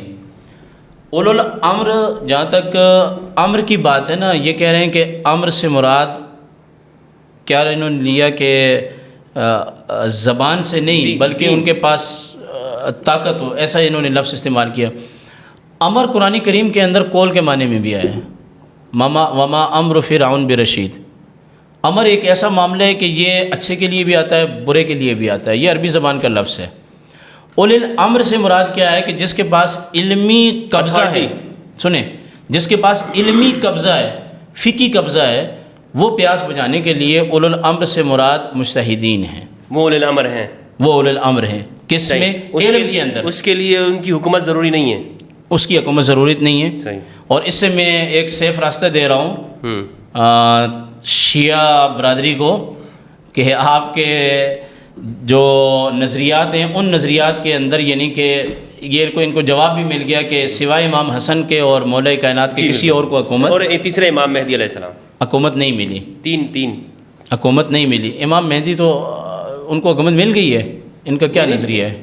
ملے گی نا، یہ تو ہمارا یقین ہے، بات ہوگی کہ مطلب ابھی وہ دنیا میں ہیں تو ان کے پاس اتھارٹی نہیں ہے۔ 12 میں سے 3، یعنی یہ بھی تو امام کی تو اس میں نہیں آتا، نقص میں نہیں آتا کہ اگر ایسا مذہب ہے جو آپ بتا رہے ہیں کہ نہیں ملے گی، اہل سنت کے عقیدے کے مطابق میں بات کر رہا ہوں۔ نہیں، اہل سنت کے عقیدے کے مطابق تو پیدائش ہی نہیں ہوئی نا، لیکن میں یہ سمجھنا چاہ رہا ہوں جیسے یہ انہوں نے کہ ان کے ائمہ میں سے 3 کو حکومت تو ملے گی نا۔ اس وقت امام مہدی غیبت میں ہیں، کس کنڈیشن میں ان کے پاس اتھارٹی ہے یا نہیں ہے؟ آ جائے میرا ٹرن تو آپ نہیں، میں نے آپ کو ایک سوال کا جواب دیا تھا جو آپ نے لکھا، میں نے کیا تھا تو آپ کو غصہ آ گیا تھا۔ نہیں، بعد میں آپ، اس کے بعد آپ نے کیا تھا۔ نہیں، میں چلے یہ اس کو آگے لے کے چلتے ہیں، یہ سوال میں لکھ لیں۔ سنیں، امام مہدی کو جس طریقے سے انہوں نے بیان فرمایا کہ اہل سنت شدت کے ساتھ انتظار کر رہے ہیں، تو اہل سنت امام مہدی کا اسی شدت سے انتظار کر رہے ہیں جس شدت سے اہل سنت موت کا انتظار کر رہے ہیں، اور قبر کا انتظار کر رہے ہیں، اور آخرت کا انتظار کر رہے ہیں۔ یعنی کہ امام مہدی کے آنے کا عقیدہ ہے میرے بھائی، اور وہ بھی ہماری اخبار احاد سے ثابت ہے، کوئی قرآن کریم سے ثابت نہیں ہے۔ حدیث متواترہ سے بھی ثابت نہیں ہے. خبر واحد ابو داؤد شریف کی روایت ہے. خبر واحد اہل سنت کے نزدیک، شیعہ کے نزدیک میں مجھے پتہ نہیں ہے، وہ ان کا اپنا موقف ہوگا. اہل سنت کے نزدیک اخبار احاد جو کہ قائم مقام احادیث مشہورہ کے جس طریقے سے یہ بیان کر رہے ہیں کہ بھائی اہل سنت شدت سے انتظار کر رہے ہیں، اہل سنت کوئی شدت سے تو انتظار نہیں کر رہے. دنیا کا نظام اللہ نے چلانا ہے، وہ جیسے چلائے وہ اس کی مرضی ہے. وہ چاہے تو موسیٰ علیہ الصلوۃ والسلام کو ایک وقتی طور پر اس علاقے سے ہجرت کا حکم دے اور پھر فرعون کو غرق کر دے. وہ چاہے تو مدینہ المنورہ اپنے محبوب کو حکم دے کہ آپ ہجرت کریں، اور وہ چاہے تو 10 سال کے بعد بیت اللہ کی چابیاں اپنے محبوب کو دیں. اور محبوب چاہیں بھی کہ بھائی کیا کرنا ہے، محبوب اسی قبیلے کو چابیاں واپس لوٹا دیں. صحیح. سیدنا صدیق اکبر رضی اللہ تعالیٰ عنہ کے ہوتے ہوئے، حضرت عمر بن خطاب کے ہوتے ہوئے، حضرت عثمان بن عفان مولا کائنات، ان 4 بڑے بزرگوں کے ہوتے ہوئے مکہ کی حکومت کس کو دی جا رہی ہے؟ 21 سال کے جوان کو دی جا رہی ہے. تو جو حکومت کا یہ بیان کر رہے ہیں کہ حکومت کے لیے یہ ہونا بھی ضروری ہے، یہ ہونا بھی ضروری ہے، وہ خلیفہ یہ ہو، اولو الامر میں سے ہو، تو میں ان سے یہ پوچھنا چاہتا ہوں کہ مکہ کا گورنر اسید بن عتاب کو نبی علیہ السلام نے مقرر کیا، 21 سال عمر ہے، حق بزرگوں کا بنتا تھا یا نہیں بنتا تھا؟ آج کے شیعہ اور اہل سنت کے حساب سے جو لڑائی چل رہی ہے وہ تو اللہ کی مرضی. صحیح. رسول اللہ نے 21 سال کے جوان کو بنایا ہے، گورنر بنایا. پھر دوسری بات یہ ہے، اچھا علامہ صاحب، قُلِ اللَّهُمَّ مَالِكَ الْمُلْكِ تُؤْتِي الْمُلْكَ مَنْ تَشَاءُ. یہاں تو اللہ نے یہ بات فرمائی ہی نہیں ہے کہ میں حکومت اس کو دوں گا. حکومت کے لیے آپ معصوم اور غیر معصوم ہونا کہاں سے بیان کر رہے ہیں؟ یہ کہاں سے آ گیا؟ اللہ تو کہہ رہا ہے کہ میں جس کو چاہوں حکومت عطا کر دوں. قرآن کی اس آیت سے میں آج یہ استنباط کرتا ہوں کہ صدیق اکبر کی حکومت اللہ کی دی ہوئی ہے، 4 بزرگوں کی، ان کی حکومت بھی اللہ کی دی ہوئی ہے، امام حسن کی حکومت بھی اللہ کی دی ہوئی ہے، اور امیر معاویہ رضی اللہ تعالیٰ عنہ کی حکومت بھی اللہ کی دی ہوئی ہے، یزید کی حکومت بھی اللہ کی دی ہوئی ہے. بھائی اللہ کی مرضی کے بغیر مچھر اور مکھی پر نہیں مار سکتے. لیکن اگلی بات یہ ہے کہ 3 سال کے اندر اندر یزید کا حاکم بننا اور ذلیل ہونا، یہ دلالت کرتا ہے امیر معاویہ رضی اللہ تعالیٰ عنہ کی ولایت کے اعلی مقام پر درج فائز ہونے پر. کہ آپ نے مسجد نبوی کے ممبر پر یہ دعا کی تھی، یا اللہ اگر یزید کو میں خلیفہ بنا رہا ہوں، یہ اگر میری منشا اور میری رضا کے اوپر پورا اترے تو اس کی حکومت کو طول دے دینا، ورنہ اس کو غرق کر دینا. غرق ہو گیا. اور غرق ہو گیا. وہ کیوں غرق ہوا؟ اس کو کسی نے غرق نہیں کیا، اس کو امیر معاویہ رضی اللہ تعالیٰ عنہ کی دعا نے غرق کیا ہے. اب اگر آپ یہ کہیں کہ بھائی بیٹا اگر بدبخت ہے تو باپ کو ہم الزام دیں گے، تو کیا پھر آپ انبیاء علیہ السلام کی صف میں جا سکتے ہیں؟ صحابہ کرام میں سے کتنے صحابہ کرام آپ وہاں بات کر سکتے ہیں؟ امام مہدی رضی اللہ تعالیٰ عنہ کو جو مقام اور مرتبہ آپ نے دیا ہے، وہ مقام اور مرتبہ تو امام زین العابدین سے بھی آپ کا زیادہ لگتا ہے، یعنی کہ آباء و اجداد سے بھی بڑا چڑھا کے دے رہے ہیں. پھر جہاں تک انہوں نے کہا کہ امت ذلیل ہو رہی ہے اس وجہ سے کہ یزید یا دوسرے تیسرے کا نام کیا، میں کہتا ہوں امت ذلیل ہو رہی ہے حضرت عمر رضی اللہ تعالیٰ عنہ کی شہادت کے بعد. امت کی ذلت کا سبب ابو لؤلؤ فروز، وہ جو یہودی تھا نا، مجوسی تھا، جس کا آج بھی سنیں آپ تصحیح کرتے ہیں، سنیں کہیں مزار بنا ہوا ہے، پتہ نہیں بنا ہوا ہے یا نہیں ہوا، میں ایسی بات اس کا مزار بنا ہوا ہے، میں نے سنا اس کا مزار ایران میں ہے، لیکن وہ اس کو بند کیا ہوا ہے. وہ جو ایرانی حکومت ہے نا، ایرانی حکومت نے اس کو مقدس سمجھ کے بنایا ہوا ہے یا ذلیل سمجھ کے بنایا ہوا ہے؟ دیکھیں ایرانی جو ابھی موجودہ حکومت ہے اس سے پہلے بنا ہوگا. نہیں، ایک بات کر رہا ہوں، فرعون کی بھی باڈی بڑی ہے نا، لیکن یہ جو انقلابی حکومت آئی ہے انہوں نے اس کو بند کیا ہوا ہے. کیا سمجھ کے بند کیا ہوا ہے؟ آپ گئے ایران، میں نے آپ کی ایک ویڈیو سنی ہے، آپ نے کہا ہے، میں قسم اٹھا کے کہتا ہوں ایران کے اندر شیعہ مساجد پہ کوئی پابندی نہیں ہے. شیعہ مساجد جی یہ آپ کی ویڈیو بنی ہوئی ہے کہ شیعہ مساجد میں نہیں، سنی مساجد پہ، سنی مساجد پہ. تو مجھے آپ واضح کر کے بتائیں کہ وہ لؤلؤ فروز جو نماز کے اندر حضرت عمر رضی اللہ تعالیٰ عنہ کو شہید کر رہا ہے، تو ایرانی حکومت نے کیا سمجھ کے اس کا مزار بنایا ہوا ہے؟ میں اپنے عرف کے اندر تو یہی سمجھتا ہوں مزار اس کا ہوتا ہے جو مقدس چیز کا ہوتا ہے. اگر یہ اس کو مقدس سمجھتے ہیں کہ جو اللہ کے نبی کے اور علی کے بھائی حضرت عمر بن خطاب رضی اللہ تعالیٰ کو نماز کی حالت کے اندر شہید کر رہا ہے اور اس کی پاداش میں ہے، تو یہ تو انتہائی امت کے ساتھ کھلواڑ ہے. اچھا یہ موضوع سے ہم نکل رہے ہیں. نہیں نکل موضوع سے نکل رہے ہیں. امت اس دن ذلیل ہوئی ہے جس دن امت نے عمر بن خطاب کو شہید کیا ہے بے دردی کے ساتھ. یہ امت اس کے بعد جب شروع ہوئی عثمان ابن عفان کو شہید کیا بے دردی کے ساتھ, یہ اور ذلیل ہوئی. اس امت نے اس کے بعد جب مولا کائنات کے ساتھیوں میں سے, جیسے کہ بیان بعد میں وہ بگڑ گیا تھا, حافظ قرآن نے شہید کیا, یہ امت اور ذلیل ہوئی. اور اس کے بعد جب یزید نے کارنامہ انجام دیا تو یہ امت اور ذلیل ہوئی. اور جب کوفہ والوں نے امام حسین رضی اللہ تعالیٰ عنہ کو کوفہ بلایا تو اس امت کی ذلت اب قیامت تک ہے. کیونکہ دیکھیں بالکل آپ کی بات آ گئی. علامہ صاحب نے معاف کر سکتا ہے, دغاباز کو معاف نہیں کرے گا. ہزاروی صاحب, علامہ صاحب نے ایک سوال کیا تھا. جی, وہ سوال یہ ہے کہ کیا ایسے علماء تھے جنہوں نے حجاج کے لیے لوگوں کو ترغیب دلائی اور اس کی بیعت کی تھی؟ دیکھیں حجاج بن یوسف کے زمانے, اچھا ایسا کوئی تھا کہ جس نے یزید کی ترغیب دلائی؟ حجاج بن یوسف کے زمانے کی بات کرتے ہیں. آج اس وقت ہم جس علاقے میں اور شہر میں بیٹھے ہیں, اگر حکومت کوئی بھی ظلم کرے تو چند درباری مولوی ان کو نہیں مل جاتے. صحیح. اچھا یزید کے لیے تھے کوئی ایسے لوگ؟ دیکھیں نا, مروان کا اور دوسرے تیسرے کا, یہ باتیں تو آپ کو یاد ہیں. امام احمد بن حنبل کو گھسیٹا گیا, مکہ کی بغداد کی گلیوں میں کوڑے مارے گئے. امام ابو حنیفہ کا جنازہ کہاں سے نکلا؟ اچھا تو سنیں, یہ کہتے ہیں اہل بیت کے بزرگوں کے ساتھ ظلم ہوا ہے, بالکل ناجائز ہوا ہے, قیامت کے دن اس کی گرفت ہوگی. ان بطش ربک لشدید. لیکن مجھے یہ بتائیں نا بھائی, اگر امام باقر رضی اللہ تعالیٰ عنہ, امام علی نقی, امام تقی, ان تمام کے ساتھ ظلم و زیادتی ہو رہی ہے, تو امام ابو حنیفہ کون سا محل کے اندر دنیا سے جا رہا ہے؟ اچھا حضرت عمر, دیکھیں نا کربلا میں زیادتی ہو گئی ہے تو حضرت عمر رضی اللہ تعالیٰ عنہ کون سے تخت پہ بیٹھ کے دنیا سے جا رہا ہے؟ حضرت عثمان رضی اللہ, ان کو بھی تو شہید کیا جا رہا ہے نا. تو آپ اس بات کی طرف کیوں نہیں آتے کہ آپ شیعہ سنی کی اس کو لڑائی بناتے ہیں؟ آپ اس بات دیکھیں نا, آپ اس بات کو کلیئر کریں کہ جتنے بزرگوں کے ساتھ جو معاملات ہوئے, جن کو گھسیٹا گیا, ذبح کیا گیا, شہید کیا گیا بے دردی کے ساتھ, کیا مدینہ المنورہ کے اندر امام حسین رضی اللہ تعالیٰ عنہ کی شہادت کے بعد 10,000 سے زیادہ پاک باز خواتین کی عزت کے ساتھ نہیں کھیلا گیا, ان کی ناموس کے ساتھ نہیں کھیلا گیا؟ یزید نے کیا نا, جن کو آپ نے بھی گرایا. یزید نے کیا نا. معاویہ نے خلیفہ بنایا نا. کوفہ والے امام حسین کو بلاتے نہیں, پھر یہ دغا بازی کرتے نہیں.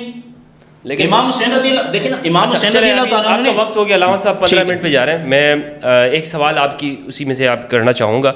آپ نے کہا کہ جب انہوں نے یہ بات کی کہ انبیاء سابقین کی مثال دیتے ہوئے کہ انہوں نے وارث مانگا, جیسے زکریا علیہ السلام نے وارث مانگا, علیہ السلام نے, تو آپ نے اس کا جواب یہ دیا کہ وہاں پر وراثت سے مراد کتاب کی وراثت نہیں ہے, علم کی وراثت نہیں ہے. کتاب کی وراثت ہے, ایک نبی کے بعد دوسرا نبی اس کا مؤید ہوتا ہے, یا تو کتاب لے کے آتا ہے یا اس کی تائید کرتا ہے. یہ بات میں نے کہی ہے.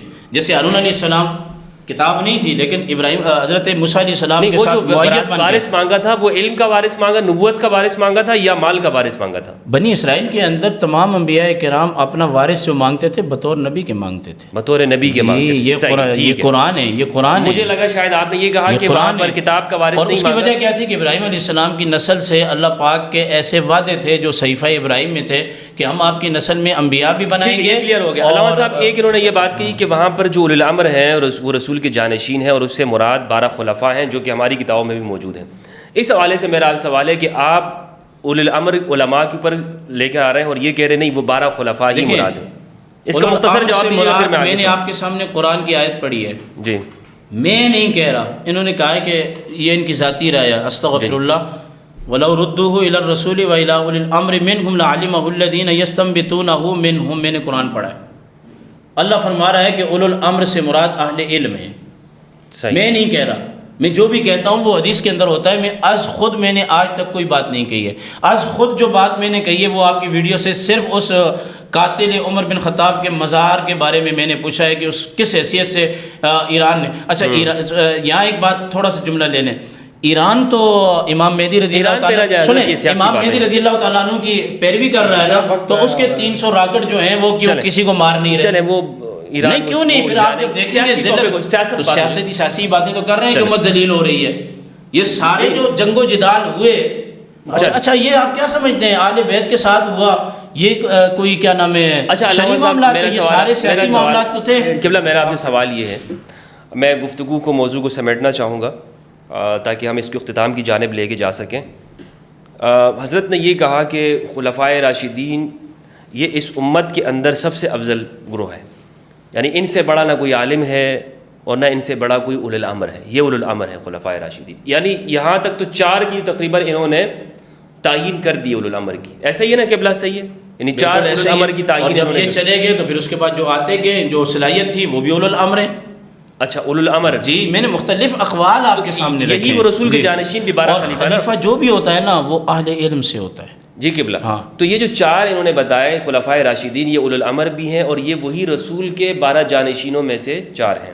ذرا آپ مجھے بتائیے گا کہ شیعہ نقطہ نگاہ سے جو رسول کے جانشین ہیں وہ اولو الامر اور جانشین کس طور پر ہے اور وہ کون کون سے ہیں، یہ بتا دیجیے تاکہ میں اگلا سوال آپ کی جانب. بسم اللہ. دیکھیں ناراض مت ہوئیے گا مفتی صاحب کی باتیں جو ہیں نا وہ میرا خیال ہے کہ مبنی پر حکمت نہیں تھی. جذباتی باتیں کرنے سے آپ اپنی دلیل منوا نہیں سکتے. اور جو بات مفتی صاحب نے کہی ہے اب میں چاہتا ہوں کہ ہم اس کو ٹھیک طریقے سے سمجھیں. میں نے جو سوال کیا تھا اس کا ہدف یہ تھا کہ میں نے ان سے پوچھا کہ جو خلافتیں بنی اللہ ہم سے پوچھے گا، انہوں نے کہا نہیں بنی. اس سے پہلے انہوں نے کہا کہ اللہ کے رسول کے مصلی کے وارث جو ہیں حضرت ابو بکر ہیں، علم کے وارث حضرت ابو بکر ہیں. ایسا ہی جی. تو جس کو اللہ کے رسول نے اپنے مصلی کا وارث بنایا اگر کوئی اسے نہ مانے، آپ کہتے ہیں کہ اللہ نہیں پوچھے گا اس سے، یعنی تو آپ نے ہمیں مقصد جو ہے مشکل میں پھنسا دیا. نہیں پوچھے گا وہ، اچھا مشکل میں پھنسا دیا. دوسری بات یہ کہ حضرت مولا علی کے حوالے سے انہوں نے کہا کہ حدیث بیان کی کہ میں نے جب دیکھا کہ حضرت ابو بکر کو کھڑا کیا مصلی پہ تو میں سمجھ گیا کہ یہ میرے، جس طرح نماز ایک اہم رکن ہے اس کے امام دین کے لیے ہوا تو دنیا کے لیے بھی. اچھا اب مجھے لگتا ہے کہ شاید یہ نہیں پڑھی ہوئی حدیثیں تو میں ان کو توجہ دلانا چاہتا ہوں. بخاری کے اندر جب رسول خدا صلی اللہ علیہ وآلہ وسلم کی وفات کا قصہ لکھا ہے، جی جی، تو حضرت ابو بکر آئے رسول خدا صلی اللہ علیہ وآلہ وسلم کے جسد مبارک کے پاس. پھر وہاں سے جب ثقیفہ چلے گئے تو وہاں پر انصار صحابہ نے کہا کہ ایک خلیفہ تم میں سے ایک خلیفہ ہم میں سے. بڑی توجہ کے ساتھ سنیے. تو حضرت ابو بکر نے کہا کہ نہیں خلیفہ قریش میں سے ہوگا. یہاں پر حضرت ابو بکر کو کہنا چاہیے تھا کہ نہیں مصلی پر میں کھڑا ہوا تھا، میں خلیفہ ہوں. پھر انہوں نے کہا کہ آپ ایسا کریں حضرت عمر کو خلیفہ بنا دیں. یہ بخاری کے اندر جملے نہ موجود ہوں، میں اپنا ذمہ دار ہوں، جو جرمانہ کہیں گے بھر کے دوں. ہیں یہ جملے ہیں، ٹھیک میں ہے، ایگری کرتا ہوں. ٹھیک ہے. اب پہلی دفعہ انہوں نے آپ کی بات سے ایگری کیا ہے. میں ہر بات جو بات ہوگی ایگری کروں گا. کیا بات، پہلی دفعہ نہیں جو بات کر رہے ہیں صحیح ہے، لیکن اچھا لگا مجھے. بھائی دیکھیں دل سے کہہ رہا ہوں اچھا لگا. میں ایگری کروں گا، جو بات ہوگی میں ایگری کروں گا. حضرت ابو بکر کو خود کو نہیں پتا کہ خلیفہ مجھے بننا ہے اس لیے کہ میں مصلی پر کھڑا ہوا تھا. انہوں نے نہ انصار صحابہ سے کہا بلکہ کہا کہ آپ ایسا کریں حضرت عمر کو خلیفہ بنا دیں. تو حضرت عمر نے کہا کہ نہیں ہم آپ کو ہی خلیفہ بنائیں گے. تو حضرت ابو بکر کی بیعت کر لی گئی. مولا علی نے بیعت نہیں کی. مولا علی نے کہا کہ ابو بکر آپ خلیفہ بن گئے، ہم سے پوچھا تک نہیں. تو وہ کہتے نا کہ بھائی میں تو مصلی پر کھڑا ہوا تھا، مجھے اللہ کے رسول بنا کر گئے، آپ کیوں اعتراض کر رہے ہیں؟ یعنی یہ بات اس بات کی وضاحت کرتی ہے کہ حضرت ابو بکر اور نے اپنے خلیفہ ہونے کے لیے اس دلیل کا استفادہ کیا ہی نہیں کہ میں مصلی پر کھڑا ہوں. نہ انصار صحابہ کو پتہ تھا، نہ ان کی بیعت کرتے وقت یہ بات کہی گئی کہ اس لیے چن رہے ہیں کیونکہ رسول خدا کے علم کے وارث ہیں، رسول خدا کے مصلی کے وارث ہیں. دوسری بات یہ کہ جب آپ ان کو علم کا وارث ٹھہرا رہے ہیں، کیونکہ اللہ کے رسول نے نہیں ٹھہرایا، نہ انہوں نے خود اس دلیل کو اپنے لیے استعمال کیا. یہ آپ نے ایک مطلب وہ اپنی سوچ سے بنا کر جو ہے نا ایک چیز پیش کر دی. جو حدیث پیش کی مولا علی سے، یہ بھی جو ہے نا بے سند حدیث پیش کی آپ نے. دوسرا یہ کہ آپ نے کہا کہ مولا علی کا جہاد جو ہے ان کے دور میں آپ صحیح سند سے نہیں دکھا سکتے کہ مولا علی نے کبھی کسی جہاد میں شرکت کی ہو. جو بھی فتوحات ہیں کسی بھی طرح سے، یعنی حضرت ابو بکر عمر عثمان کے زمانے میں جو کوئی شریک نہیں کیا. انہوں نے جو آیت پڑھی وَلَوْ رَدُّوهُ إِلَى الرَّسُولِ وَإِلَى أُولِي الْأَمْرِ مِنْهُمْ لَعَلِمَهُ الَّذِينَ يَسْتَنبِطُونَهُ مِنْهُمْ. تو جب بھی کوئی مرکز خلافت میں معاملہ آتا تھا نہیں پتہ ہوتا تھا تو رجوع کہاں ہوتا تھا؟ مولا علی کے پاس. خلافت ہمارے پاس حدیث لکھی ہے، روایت موجود ہے. خلافت کا تیسرا دن تھا، ایک مسئلہ آیا. نہیں یہ اہل سنت کی کتابوں میں بھی موجود ہے، سنن ابو داؤد وغیرہ کے. نہیں، خلافت کے تیسرے روز مسئلہ آیا تو کسی کو پتہ نہیں تھا، کہا کہ علی سے پوچھیں. تو سب لوگ آئے، حضرت علی سے پوچھا. حضرت علی نے جواب دیا. حضرت سلمان فارسی نے کہا کہ مولا یہ تو وقت تھا کہ آپ نہ بتاتے تاکہ احساس ہوتا کہ حق آپ کا تھا. تو امیر المومنین نے فرمایا کہ سلمان میں نے قرآن یاد دلا رہا تھا، پھر مولا نے آیت پڑھی فَمَن يَهْدِ إِلَى الْحَقِّ أَحَقُّ أَن يُتَّبَعَ مَن لَّا يَهِدِّ إِلَّا أَن يُهْدَىٰ فَمَا لَكُمْ كَيْفَ تَحْكُمُونَ۔ حق یہ ہے کہ جو حق کی طرف ہدایت کرے پیروی اس کی جائے، نہ کہ اس کی پیروی کی جائے جو خود محتاج ہدایت ہو۔ فَمَا لَكُمْ كَيْفَ تَحْكُمُونَ، تم کیسی قضاوت کرتے ہو؟ مولا کہہ رہے ہیں میں ان کو قرآن یاد دلا رہا ہوں۔ آپ جو یہ ایک نئی چیز لے کر آ گئے کہ بھئی یزید کو بھی اللہ نے خلیفہ بنایا، فلاں کو بھی اللہ نے حکومت ملی، فلاں کو حکومت ملی۔ بات یہ ہے کہ اللہ نے ہمیں دنیا میں رپورٹ بنا کر بھیجا ہے۔ اللہ نے کب کسی کو روکا ہے کہ اگر کوئی کسی مسند کو حاصل کرنا چاہے اللہ کرنے نہیں دے گا؟ فرعون اگر بیٹھا تھا تخت و تاج حاصل کر کے، تو جو حاصل کرنا چاہتا ہے، یہ تو یزید نے بھی آیت پڑھی تھی کہ قل اللہم مالک الملک تؤتی الملک من تشاء وتنزع الملک ممن تشاء وتعز من تشاء وتذل من تشاء۔ نہیں، یہ تعز و تذل آگے خود پڑھ رہی ہے، یہ میں جب یہ تو میں کہہ رہا ہوں نا، میں پڑھ رہا ہوں نا، یزید نے پڑھی نہیں، یہ تو یزید نے بھی اپنی حکومت کے لیے پڑھی تھی کہ مجھے اللہ نے جو عزت دی ہے۔ میں نے ان میں کہا ہے کہ نبیوں کو بھی حکومت دی۔ آپ میری باری میں مت بولیں۔ یہ بی بی زینب سلام اللہ علیہ نے کہا کہ یہ اللہ کی طرف سے عزت نہیں ہے، بلکہ اللہ نے کہا ہے کہ ہم نے کافروں کو مہلت دے رکھی ہے، یہ مہلت ہے تیرے لیے۔ تو بھائی اللہ نے ہمیں ریوارڈ نہیں بنایا۔ اللہ رب العالمین فرماتا ہے وَلَوْ يُؤَاخِذُ اللَّهُ النَّاسَ بِمَا كَسَبُوا مَا تَرَكَ عَلَى ظَهْرِهَا مِن دَابَّةٍ وَلَٰكِن يُؤَخِّرُهُمْ إِلَىٰ أَجَلٍ مُّسَمًّى فَإِذَا جَاءَ أَجَلُهُمْ فَإِنَّ اللَّهَ كَانَ بِعِبَادِهِ بَصِيرًا۔ اللہ اگر لوگوں کو ان کے اعمال کی وجہ سے پکڑتا تو پورے روئے عالم میں نہ کسی چرند کو چھوڑتا نہ پرند کو چھوڑتا، پر دنیا چل ہی نہ پاتی۔ اللہ نے تمام کے تمام معاملات کو مؤخر کہاں رکھا؟ قیامت کے لیے۔ اللہ نے جسے ہادی بنا کر بھیجا ہے، اگر لوگ اس کو نہیں پسند کرتے، لوگ اٹھا کے آج کل کے حکمرانوں کو بنا دیتے ہیں، یا انہوں نے حکومتوں کا ساتھ دیا، یزید بنا، مروان بنا، عبد الملک بن مروان بنا، ہاں اللہ نے نہیں روکا لوگوں کا راستہ، اللہ نے لوگوں کو آزاد چھوڑا ہوا ہے۔ یہ تمہارے لیے ہدایت کا راستہ ہے، یہ تمہارے لیے کفر کا راستہ ہے، جسے چاہو چن لو۔ اب جو ظلم کر رہا ہے اللہ اس قدر سخت ہے کہ وَلَا تَرْكَنُوا إِلَى الَّذِينَ ظَلَمُوا فَتَمَسَّكُمُ النَّارُ وَمَا لَكُم مِّن دُونِ اللَّهِ مِنْ أَوْلِيَاءَ ثُمَّ لَا تُنصَرُونَ۔ ظالم کی طرف مائل بھی نہ ہونا، اگر تم ظالم کی طرف مائل ہوئے تو بغیر حساب کتاب کے تمہیں جہنم میں ڈال دیا جائے۔ لعنت اللہ علی الظالمین، ظالموں پر اللہ کی لعنت ہو۔ جہاں اس قدر حساسیت ہے تو پھر یہ حدیث کی کیا کریں گے آپ؟ کے کہتے ہیں کہ بھائی جو بھی مسلط کر دیا جائے اس کی اطاعت اللہ نے واجب کی ہے۔ کیوں بھائی؟ اللہ کے رسول محمد مصطفیٰ حضرت آدم سے لے کر تمام نبیوں کے وارث اتنی مشقتیں اٹھائی، اتنے مشکلات کاٹی، اتنی زحمتیں اٹھائیں، دین اسلام پہنچایا لوگوں کے پاس۔ اب رسول کہہ کر جا رہے ہیں جو تم پر مسلط ہو جائے اس کی اطاعت کرنا۔ کیا یہ دین اسلام کے ساتھ ناانصافی نہیں ہے، دھوکہ نہیں ہے؟ کہ اللہ کے دین کے ساتھ تہمت نہیں ہے، اللہ کے نظام کے اوپر تہمت نہیں ہے کہ آپ لوگوں سے کہیں کہ بھئی جو آپ پر مسلط ہو جائے وہ اللہ نے اس کی اطاعت واجب کی ہے۔ اللہ آپ سے کہتا ہے کہ رسول خدا کے اوصاف بیان کرتا ہے الذين يتبعون الرسول النبي الأمي الذي يجدونه مكتوبا عندهم في التوراة ويحل لهم الطيبات ويحرم عليهم الخبائث ويضع عنهم إصرهم والأغلال التي كانت عليهم فالذين آمنوا به وعزروه ونصروه واتبعوا النور الذي أنزل معه أولئك هم المفلحون۔ کہ یہ نبی وہ ہے کہ جس کے اوصاف تورات و زبور میں لکھے ہوئے تھے، وَيُحِلُّ لَهُمُ الطَّيِّبَاتِ، تمہارے لیے پاک طیب چیزوں کو حلال کرتا ہے، وَيُحَرِّمُ عَلَيْهِمُ الْخَبَائِثَ، اور تمہارے لیے خبیث چیزوں کو حرام کرتا ہے۔ رسول خدا فقط اس لیے مبعوث نہیں ہوئے کہ آپ کو آ کے کہیں کہ بھئی مٹن کھا لینا اور فلاں گوشت نہ کھانا، یا چکن کھا لینا، یہ پرندہ کھانا اور یہ نہ کھانا۔ رسول خدا آپ پر تمام وہ چیزیں حرام کرنے آئے ہیں کہ جس کو اللہ نے روکا ہے۔ اللہ نہیں چاہتا کہ آپ کسی ظالم کی اطاعت کریں، آپ کہہ رہے ہیں کہ اس کی اطاعت اللہ نے واجب کی ہے، یعنی اللہ پر بہتان، اللہ کے رسول پر بہتان۔ اللہ کے رسول کی ساری زحمتیں جو ہے آپ نے جو ہے پانی میں ملا دی۔ اللہ کہہ رہا ہے کہ فالذین آمنوا، اس پر ایمان لاؤ، وعزروه، اس کی عزت کرو، ونصروه، اس کی مدد کرو، واتبعوا النور الذی انزل معه، اور اس نور کی اتباع کرو جو محمد کے ساتھ نازل ہوا ہے۔ قرآن اللہ کے رسول کے اوپر نازل ہوا ہے، ساتھ نہیں آیا۔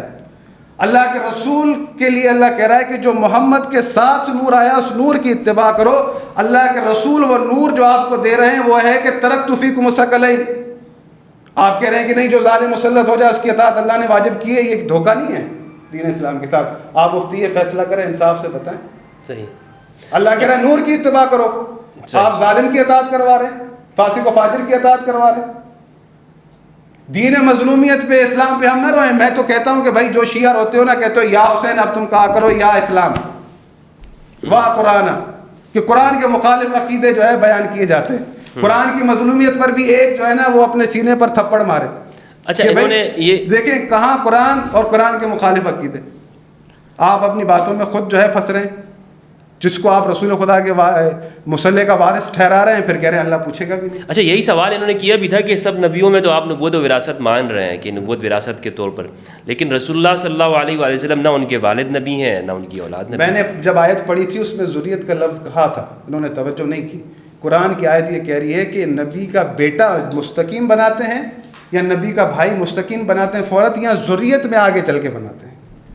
آپ پوری آیت پڑھیں وَوَهَبْنَا لَهُ إِسْحَاقَ وَيَعْقُوبَ كُلًّا هَدَيْنَا وَنُوحًا هَدَيْنَا مِن قَبْلُ وَمِن ذُرِّيَّتِهِ دَاوُودَ وَسُلَيْمَانَ وَأَيُّوبَ وَيُوسُفَ وَمُوسَىٰ وَهَارُونَ وَكَذَٰلِكَ نَجْزِي تو اس اعتبار سے تو رسول اللہ صلی اللہ وَزَكَرِيَّا علیہ وسلم ابراہیم کے وَيَحْيَىٰ وارث ہیں. وَعِيسَىٰ وَإِلْيَاسَ كُلٌّ مِّنَ الصَّالِحِينَ وَإِسْمَاعِيلَ وَالْيَسَعَ وَيُونُسَ وَلُوطًا وَكُلًّا فَضَّلْنَا عَلَى الْعَالَمِينَ وَمِنْ آبَائِهِمْ وَإِخْوَانِهِمْ وَذُرِّيَّاتِهِمْ وَاجْتَبَيْنَاهُمْ وَهَدَيْنَاهُمْ إِلَىٰ صِرَاطٍ مُّسْتَقِيمٍ وَلَقَدْ أَرْسَلْنَا نُوحًا وَإِبْرَاهِيمَ وَجَعَلْنَا فِي ذُرِّيَّتِهِمُ النُّبُوَّةَ وَالْكِتَابَ فَمِنْهُم مُّهْتَدٍ. یہ ذریت کا لفظ دہرایا تھا میں نے، مفتی صاحب نے نہیں سنا اور بلا وجہ کا اشکال کیا. حضرت میں نے لکھا ہوا بھائی ہے بات یہ ہے کہ آپ اسلام کے مخالف جائیں گے تو ہم آپ سے کہیں گے کہ آپ قرآن کے مخالف جا رہے ہیں. یہ اسلام نہیں ہے کہ آپ لوگوں سے کہیں کہ رسول خدا بڑے بہتان ہے، جھوٹی حدیث ہے. رسول خدا صلی اللہ علیہ وآلہ وسلم نے آپ کو حسن دیے تھے، رسول خدا نے آپ کو حسین دیے تھے. یہ نظام اس طرح سے نہیں ہے کہ آپ جو ہے اس کو بنا رہے ہیں کہ بھئی یہ سب اللہ کی طرف سے ہے. تو بھئی اللہ نے کس کا راستہ روکا ہے؟ اللہ نے تو فرعون کا راستہ نہیں روکا، اللہ نے نمرود کا راستہ نہیں روکا. اچھا اللہ نے تو ان کو بھی دولت دی ہے. انہوں نے جو یہ دعویٰ کیا کہ سب سے زیادہ افضل ہے، آپ بتائیں کہ آپ کے نزدیک افضلیت کا معیار کیا ہے؟ افضلیت کا معیار قرآن ہے. قرآن جو میزان دیتا ہے اس میزان پر تول لیں علی کو بھی اور اس کے جس کو آپ تولنا چاہیں. میزان ہے قرآن پر تول لیں. آپ ثابت کر کے دکھا دیں کہ امیر المومنین سے بڑھ کر کوئی عالم ہو. مفتی صاحب نے دلیل دی تھی، مجھے آج تک ہنسی آتی ہے کہ کیا دلیل دی مفتی صاحب نے. تو مجھے شرم آ رہی تھی کہ یار میں کیسے ان کو کاؤنٹر کروں کہ یار مفتی صاحب یہ کیا آپ نے جو ہے نا یہ دلیل دی ہے کہ میں جو ہے نا اب اس میں پریشان ہوں. انہوں نے کہا کہ حضرت ابو بکر نے وہ حدیث بتائی تھی رسول خدا کو کہاں دفن کرنا ہے، یہ جو ہے ان کو پتہ تھا لہذا وہ عالم ہے.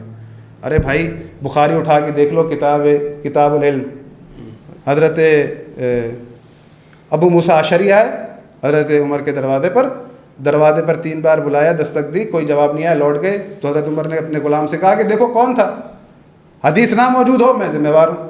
کہا ابو موسیٰ اشعری لوٹ گئے. کہا بلا کے لاؤ. کہا تم آئے لوٹے کیوں؟ کہا میں نے رسول خدا سے سنا ہے کہ 3 بار کسی کو بلاؤ کوئی جواب نہ آئے گھر سے تو لوٹ جاؤ. کہا اس کے اوپر گواہ لے کر آ ورنہ تجھے کوڑے ماروں گا. حضرت ابو موسیٰ اشعری گئے، حضرت ابو سعید خدری کو لے کر آئے، نہ موجود ہو جرمانہ لے لینا میرے سے. نہیں آپ تصدیق ہے، بولنے دیں، نہ موجود ہو مجھ سے جرمانہ لے لینا. وہ گئے وہاں پر، انہوں نے جا کر کہا سہمی حالت میں ڈرے ہوئے تھے کہ یار تم نے یہ حدیث سنی ہے کسی سے، بس تم نے یہ حدیث سنی ہے کہ رسول خدا نے فرمایا تھا 3 بار اگر کسی کے دروازے پر جاؤ تو میری چل کے گواہی دو. جب انہوں نے گواہی دی تو حضرت عمر نے کہا کہ تو گواہ لے آیا ورنہ تجھے میں تیری خبر کوڑوں سے لیتا. ٹھیک ہے، آپ کتاب التیمم پڑھیں. حضرت عمر سے پوچھا گیا کہ بھائی جب پانی نہ ہو تو کیا کریں؟ تو انہوں نے کہا پانی کا انتظار کرو. اب ان کو تیمم کا نہیں پتا تھا تو کیا مقصد جو جانتے تھے نہیں ہے. کتاب التیمم میں یہ روایت نہیں ہے، حضرت عمر کو تیمم کا پتہ نہیں تھا. جھوٹ بول رہے ہیں یہاں پہ بیٹھ کے. ابھی لے آئے آپ کے پاس، آپ حضرت جھوٹ بول رہے ہیں. کتاب التیمم نہیں ایسی باتیں نہیں کریں گے. نہیں جو بات کریں گے آپ ذمہ داری سے کریں گے. یہ جھوٹ بول رہے ہیں. نہیں جھوٹ بول رہے ہیں، جھوٹ بول رہے ہیں، لے آئے. یہ غلط بول رہے ہیں یار یہاں پہ بیٹھ کے. کتاب التیمم حضرت عمر کو تیمم کا پتہ نہیں تھا. کیا باتیں کر رہے ہیں یہاں پہ بیٹھ کے؟ نہیں بخاری میں کھول کے دکھائیں. ایک منٹ، اگر ہوگا تو اگر مگر کو چھوڑو یار. نہیں پھر کیا آپ نہیں مانیں گے؟ آپ کبھی بولتے ہو عمار بن یاسر اور یہ حدیث بے سند ہے، جس کی بھی سند بتائیں. آپ لکھ کر دیں، اگر دیکھیں گے تو کیا کریں گے؟ نہیں آپ کہتے ہیں یہ ضعیف ہے، یہ فلاں ہے، آپ کو سند کا ہی پتہ نہیں ہے. کتاب التیمم میں کل پرسوں پڑھا گیا ہوں، اس میں ہے ہی نہیں ہے یہ روایت. کتاب العلم یا کتاب حدیث کتاب العلم میں بھی نہیں ہے یہ روایت. کوئی بھی ہو چلے یہ روایت اس جو عمار بن یاسر اور حضرت عمر کے اختلاف کی جو تیمم کی نہیں مجھے بتائیں آپ. روایت تو موجود ہے. نہیں حضرت عمر کو تیمم کا پتہ نہیں تھا. آپ نے بھی علامہ غلام رسول سعیدی صاحب سے بخاری شریف پڑھی ہے، آپ نے پڑھی ہے یہ روایت؟ حضرت عمر کو تیمم کا پتہ نہیں تھا. نہیں اختلاف ہوا تھا.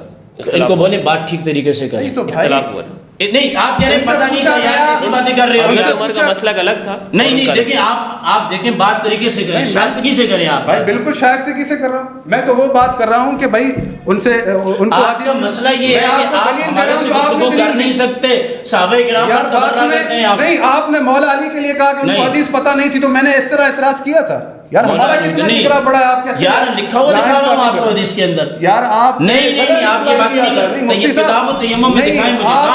آپ کے پاس دلیل نہیں ہے تو آپ جو ہے نا یہ طریقہ اختیار کرتے نا ڈیبیٹ کے اندر، پھر ہی مسئلے مسائل ہوتے ہیں. آپ کو اصل میں شروع سے نہیں آپ کوئی مسئلہ نہیں مسئلہ ہے. بالکل جو بات ہے مسئلہ ہے بھائی سیدھی بات ہے، اہل بیت علیہ السلام کی برتری سے بڑھ کر آپ کے اندر جب اتنی اللہ آپ کو بھی دیکھ رہا ہے، اللہ مجھے بھی دیکھ رہا ہے. ہم نے آج صرف یہ کہا ہے لول الفروز کا تم نے مزار بنایا ہوا ہے، آپ بخاری کے نہیں بخاری کبھی آپ ہائپر نہیں ہوئے، اصلیت دکھائی. نہیں یار چھوڑو، میں ان کے بیچ میں بات حکومت کے بارے میں کر رہے ہیں. حضرت عمر کے علم کے بارے میں ہماری گفتگو ہی نہیں ہے. آج کیسی بات کر رہے ہیں؟ مولا علی کے علم کیوں دلیل دے رہے تھے؟ نہیں کوئی گفتگو ہی نہیں ہے. آپ نے دلیل دی تھی تو میں نے دلیل دی. مولا علی ہماری سار آنکھوں پہ صحابہ اہل بیت. آپ کا مسئلہ یہ ہے کہ آپ ہمارے ساتھ بیٹھتے ہیں، جواب نہیں دے پاتے. اللہ اور اس کے رسول پہ بات. آپ کے دلوں کو بھی جانتا ہے، میرے دل کو بھی جانتا ہے. آپ کے دل کو بھی جانتا ہے، میں بھی جانتا ہوں. نہیں آپ نہیں جانتے. اچھے طریقے سے جانتا ہوں. آپ نے کتاب و تیمم میں چلیں ابھی نہیں یہ غلط بات ہے. بیچ میں میں بولا آپ ہائپر ہو گئے، آپ بولے جا رہے ہیں. نہیں آپ ہمارے بارے میں الٹے سیدھے الفاظ بولیں گے، میں بولوں گا. آپ مولا علی کے بارے میں بول رہے تھے، اس ٹائم کچھ نہیں تھا. مولا علی کے لیے کچھ بھی نہیں بولا میں نے. آپ نے کہا تھا کہ ان کو حدیث پتہ نہیں تھی. کچھ بھی نہیں بولا میں نے. آپ ان کی ریکارڈنگ اٹھا لیں، اگر نہ ہو تو پھر کہیے. انہوں نے کہا تھا حضرت علی کو حدیث کا نہیں پتا تھا، تو وہاں پر میں نے کوئی ریئیکشن دیا. آپ جس موضوع پہ بات کر رہے ہیں آپ کہا کہ اس پہ بات کریں. انہوں نے یہ جو جملہ کہا ہے نا، حضرت عمر کو تیمم کا پتہ نہیں تھا. چلے یہ روایت نکال لیتے، اگر نہیں ہوگی تو پھر جملہ ہے کہ تیمم کا پتہ نہیں ہے. یہ ہے صحیح مسلم کتاب الحیض. صحیح مسلم کو چھوڑیں، آپ کتاب و تیمم میں انہوں نے بخاری کا حوالہ دیا ہے. بھائی میں نے آپ سے کہا کہ بات خیانت کر رہے ہیں، مسلم میں ہو یا اس میں ہو. نہیں یہ آپ دیکھیں آپ کو یہی پتہ نہیں ہے کس میں ہے. بخاری میں نہیں جب ان کو پتہ نہیں ہے کیوں کچی بات کی ہے. یہ بخاری میں دیکھ لینا آپ اس پہ آج کیوں کر رہے ہیں؟ یہ کہہ رہے ہیں حضرت عمر کو پتہ نہیں تھا تیمم کا. یار یہ کون سا انصاف ہے؟ پھر آپ نے کہا کہ مولا علی کو حدیث پتہ نہیں تھی. آپ کو اتنی اس میں حضرت علی پہ آپ کو غیرت نہیں آ رہی؟ نہیں مجھے غیرت ہے، مجھے بھی زیادہ غیرت ہے. میں مجھ سے زیادہ نہیں. آپ ناحق کر رہے ہیں، پھنس رہے ہیں آپ. آپ کے پاس جواب نہیں ہے تو آپ نہیں. ایسے تھوڑی ہوتا ہے یار. آپ پھنسے ہی نہیں ہوں، لوگ دیکھ رہے ہیں کون پھنسے. دیکھیں یہ روایت میرے سامنے قبلہ میں سنا دیں. چلیں مجھے آپ اگر آپ میری بات سنیں، آپ ان کو بولا کریں حدیث کی بتائیں. نہیں آپ کی بات کر رہے ہیں، آپ کا کام سوال کرنا ہے، آپ کا کام ہمارے ساتھ مقابلہ کرنا نہیں ہے. پھر آپ اٹھ کے یہاں آگے بیٹھے. قبلہ میں عرض یہ کرنا. نہیں میری بات سنیں. میں چپ ہو جاؤں؟ نہیں آپ چپ ہو جائیں، آپ چپ ہو جائیں اور آپ اسی موضوع پر مجھ سے آگے بات کریں بس. چلیں ٹھیک ہے، میں خاموش ہوں بھائی. آپ ان کو نکال کے چیزیں بتائیں گے. میں ان کو نہیں بتا رہا ہوں قبلہ، میں آپ کو بتا رہا ہوں. نہیں آپ اگلی بات کریں. ان کو آپ نے 15 منٹ دیے. بہت دیکھیں آپ کو یہ شور شرابہ کر کے نہیں آج آپ کچھ بھی کہہ دیں. میں کچھ نہیں، میں ان کو صحابی مانتا ہوں، میں ان کو اللہ کا بھائی مانتا ہوں. نہیں میں ان کو شافع روز جزا مانتا ہوں، میں ان کو جنتی جوانوں کا سردار مانتا ہوں، میں ان کو اصحاب مبشر میں مانتا ہوں، میں ان کو چوتھے نمبر پہ مانتا ہوں. بات کر رہے ہو یار، آپ اپنی بات بیان کریں. سنیں آپ اپنی بات بیان کریں، آپ جرا نہیں کیا کریں. جرا کا آپ کو کسی نے حق نہیں دیا ہے. پھر آپ نے جرا نہیں کی تھی عالمیت پر. میری بات سنیں، جو حدیث بیان کریں اس کا بتایا کریں. کتاب تیمم میں کون انصافی کر رہا ہے؟ ان سے بات کریں. آپ نے نہیں کہا تھا کہ حضرت علی کو حدیث کا پتہ نہیں تھا. آپ نے نہیں کہا تھا کہ فاطمہ الزہرا کا اس حدیث کا نہیں پتہ تھا. تو نہیں کہا تھا. تو یار ابھی بھی کہہ رہے ہیں. میں ابھی بھی کہہ رہا ہوں نا، یہی جملہ میں کہہ رہا ہوں کہ جس کا نہیں پتا تھا. اگر انہوں نے کہہ دیا کہ انہیں ایک حدیث کا نہیں پتا تھا حضرت عمر کو، تو یہ فاطمہ الزہرا کے لیے کہتے ہیں ان کو حدیث کا نہیں پتا تھا تو اٹس اوکے. ہمدرد بھائی بات میں فرق ہے. یہ کہہ رہے ہیں تیمم نص قرآن سے ثابت ہے. بات کو آپ سمجھنے کی کوشش نہیں کر رہے. جی میں وہ روایت، اگر روایت میری بات سنو، روایتوں کی بات نہیں ہے. انہوں نے کہا تیمم کا پتہ نہیں تھا. انہوں نے یہ نہیں کہا کیفیت میں اختلاف تھا. کیا حضرت عمر کو قرآنی اس آیت کا پتہ نہیں تھا؟ حضرت عمر رضی اللہ تعالیٰ عنہ تاریکی میں نماز شروع کرتے تھے اور جا کے روشنی میں ختم کرتے تھے. اور سورہ نساء آپ نے پوری پڑھی ہے. آپ جو دلیل میں جو بات کر رہا ہوں، میں آپ سے یہ کہہ رہا ہوں قرآن کی بات ہے. لیکن بات ہے غلط آپ جب یہ کہیں گے کہ حضرت عمر کو تیمم کوئی مخفی چیز ہے، بی بی فاطمہ الزہرا کو پتہ نہیں تھا وہ اپنے نبی کی، بی بی فاطمہ الزہرا کو پتہ نہیں تھا وہ اپنے بابا کی والد سے یہ ڈمکے کی چوٹ پر کہتے ہیں۔ میں اس پہ ایک بات فیصل کے طور پر عرض کرنا چاہتا ہوں درمیان میں، یہ بات بہت ضروری ہے، تیمم کا پتہ نہیں تھا، دیکھیں یہ میسج ضرور، یہ میسج غلط جائے گا اگر میں نے اس روایت کو، پتہ نہیں تھا وہ اپنے بابا کی وارث نہیں ہے۔ مولانا میری بات سنیں، یہ روایت پڑھنا چاہتا ہوں، یہ قرآنی مسئلہ ہے، یہ قرآنی مسئلہ تھا جو بی بی فاطمہ الزہرا کہتی تھی کہ میں حضرت فاطمہ الزہرا پہ پروگرام ہو رہا ہے۔ نہیں آپ کہہ رہے ہیں آدھا پکڑو گلگت سے، دوسرا پکڑو ایران سے، تیسرا پکڑو ملیشیا سے، پانچواں پکڑو جو ہے نا غزہ سے، نہیں یہاں جس چیز کے لیے بات کر رہے ہیں اس میں میں یہ کہہ رہا ہوں آپ نے کہا تیمم کا پتہ نہیں تھا۔ بندے کے ساتھ میں بیٹھ نہیں سکتا حافظ صاحب، نہیں جن کو میں خود آپ کے ساتھ میں خاموش ہو گیا، آپ میں خاموش ہو گیا، بولیں۔ ان کے علماء نے کہا کہ وہ خطا پر تھی تو کچھ بھی نہیں ہوا، میں نے یہ کہا کہ حدیث کا نہیں پتا تھا تو کہہ رہے ہیں اللہم صلی علی محمد وآل محمد۔ اچھا، یہ جو ناظرین علامہ عبدالقادر ہزاروی صاحب اور حافظ سجاد زہرائی صاحب، یہ جو روایت کی یہاں پر بات ہو رہی ہے تیمم سے متعلق، اس کو میں کلیئر کرتا چلوں کہ یہ مسئلہ کیا ہے۔ یہ روایت ہماری کتاب میں موجود ہے، صحیح مسلم کی روایت کا نمبر ہے 820، اور صحیح بخاری کے اندر بھی موجود ہے کتاب التیمم کے اندر۔ شعبہ سے روایت ہے، وہ کہتے ہیں کہ ہمیں حکم نے بیان کیا، انہوں نے سعید بن عبد الرحمن بن ابزہ سے، انہوں نے اپنے والد سے کہ ایک آدمی حضرت عمر رضی اللہ تعالیٰ عنہ کے پاس آیا، فقال انی اجنبت فلم اجد ماء، اس آدمی نے کہا کہ میں جنبی ہو گیا ہوں لیکن میں پانی نہیں پاتا ہوں۔ تو حضرت عمر نے کہا کہ لا تصلی، تم نے نماز نہیں پڑھنی، یعنی وہ بندہ جنبی ہے، اس کے پاس پانی نہیں ہے، اب لازمی بات ہے شریعت کا حکم ہے کہ آپ نے تیمم کرنا ہے، یعنی مٹی کے اوپر ہاتھ ماریں، اور تو حضرت عمر نے کہا کہ لا تصلی، تم نماز مت پڑھو۔ حضرت عمار بھی وہاں موجود تھے، انہوں نے کہا، عمار بن یاسر رضی اللہ تعالیٰ عنہ، انہوں نے فرمایا اما تذکر یا امیر المؤمنین، اے امیر المؤمنین حضرت عمر رضی اللہ تعالیٰ عنہ، کیا آپ کو یاد نہیں اذ انا وانت فی سریۃ، کہ جب آپ اور میں ایک جنگ میں تھے، فاجنبنا فلم نجد ماء، ہم وہاں پر جنبی ہو گئے تھے، یعنی ہم پر غسل فرض ہو گیا تھا اور ہم نے وہاں پانی نہیں پایا تھا، فاما انت فلم تصلی، آپ کی بات جہاں تک ہے تو آپ نے نماز نہیں پڑھی، واما انا، اور جہاں تک میری بات ہے تو میں نے کیا کیا تھا، فتمعقت فی التراب وصلیت، تو میں نے مٹی کے اندر اپنے آپ کو لوٹ پوٹ کر لیا تھا، جیسے پوری مٹی کے اندر اپنے آپ کو جیسے رول کر لیا تھا میں نے اپنے آپ کو، وصلیت، اور میں نے نماز پڑھی تھی۔ فقال النبی صلی اللہ علیہ وآلہ وسلم انما کان یکفیک ان تضرب بیدیک الارض، اور یہ جب رسول اللہ صلی اللہ علیہ وآلہ وسلم کے پاس پہنچی اور میں نے بتایا کہ حضرت عمر نے یوں کہا اور میں نے یہ کام کیا، یعنی جنبی ہم ہوئے تو میں نے مٹی میں لوٹ پوٹ ہو گیا، تو رسول اللہ صلی اللہ علیہ وآلہ وسلم نے مجھ سے کہا عمار آپ کو صرف اتنا ہی کافی تھا، یہ لوٹ پوٹ ہونے کی کیا ضرورت تھی کہ آپ اپنے زمین کے اوپر ہاتھ مارتے اور اپنے اس سے چہرے کے اوپر اور ہاتھوں کے اوپر مسح کرتے، ثم تمسح بہما وجہک وکفیک، فقال عمر اتق اللہ یا عمار، تو حضرت عمر نے حضرت عمار سے کہا، جب یہ واقعہ حضرت عمار نے سنایا، یعنی یہ اس وقت کا واقعہ کہ جب حضرت عمر امیر المؤمنین تھے، تو حضرت عمر نے کہا کہ اتق اللہ یا عمار، اللہ سے ڈرو اے عمار، ان شئت، تو جب یہ بات کہی تو حضرت عمار نے کہا قال ان شئت لم احدث به، اگر آپ چاہتے ہیں تو پھر میں اس واقعے کو کسی کے سامنے بیان نہیں کروں گا۔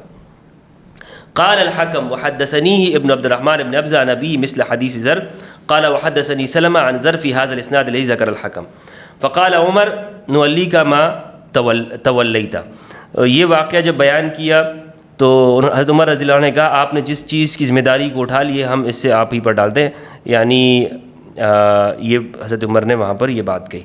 تو اس میں اتنی بات ہے کہ حضرت عمر کے دور میں یہ واقعہ ہوا تھا، حضرت عمار نے بیان کیا، جس کو حضرت عمار نے ان کے سامنے کہا کہ فلاں واقعے کے اندر آپ نے نماز نہیں پڑھی تھی اور میں نے حضرت تیمم کر کے نماز پڑھ لی، انہوں نے یہ روایت موجود روایت نہیں، انہوں نے کہا حضرت عمر کو تیمم کا پتہ نہیں تھا، بس بات یہ ہے، یہ کیفیت کے اندر جائیں گے، اس سے کیا ثابت ہوا؟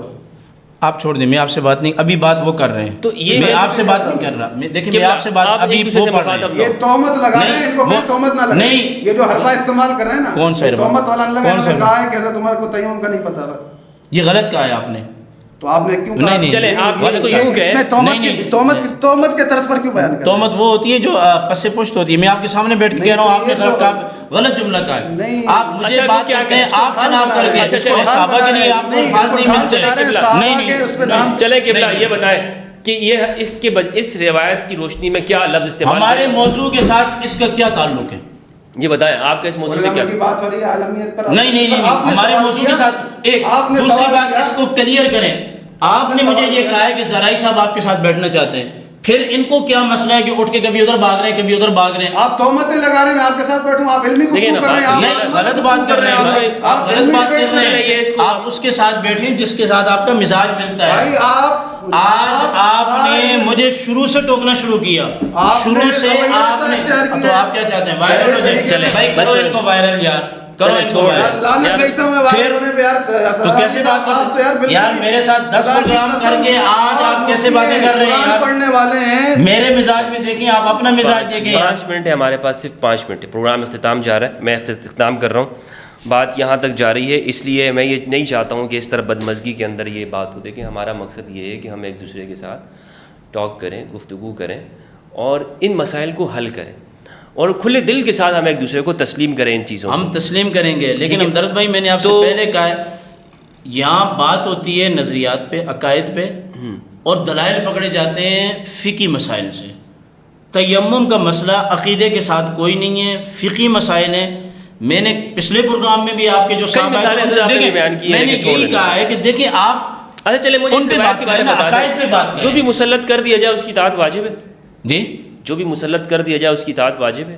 جو بھی اس مسلط کر دیا نہیں جائے، حدیث کے اندر یہ بھی ہے کہ جس کی بیعت اولو الحل والعقد کریں. اولو الحل والعقد جی صحیح. مولا کائنات نے آپ کے پاس یہ نہج البلاغہ پڑھی ہوئی ہے. جب امیر معاویہ رضی اللہ تعالیٰ عنہ کو خط لکھا تھا تو اسی کتاب میں یہ جو آپ کے سامنے پڑھی ہوئی، تو وہ جو روایت کیا بنے گا، مجھے پوری بات روایت بیان کرنے دیں. مولا کائنات نے ان سے یہ کہا تھا کہ آپ میری بیعت کریں، کیونکہ میری بیعت انہوں نے کی ہے جنہوں نے حضرت عمر اور حضرت سیدنا صدیق اکبر کی بیعت کی ہے. جی بالکل. تو بھائی آپ اس بات کو کیوں نہیں سمجھتے کہ خلیفہ لفظ مطلق ہے، اس کی صفت اس کے ساتھ متقی اور پرہیزگار اور عالم بھی آئے گی، اور اس کی صفت جو ہے فاسق اور فاجر بھی آئے گی.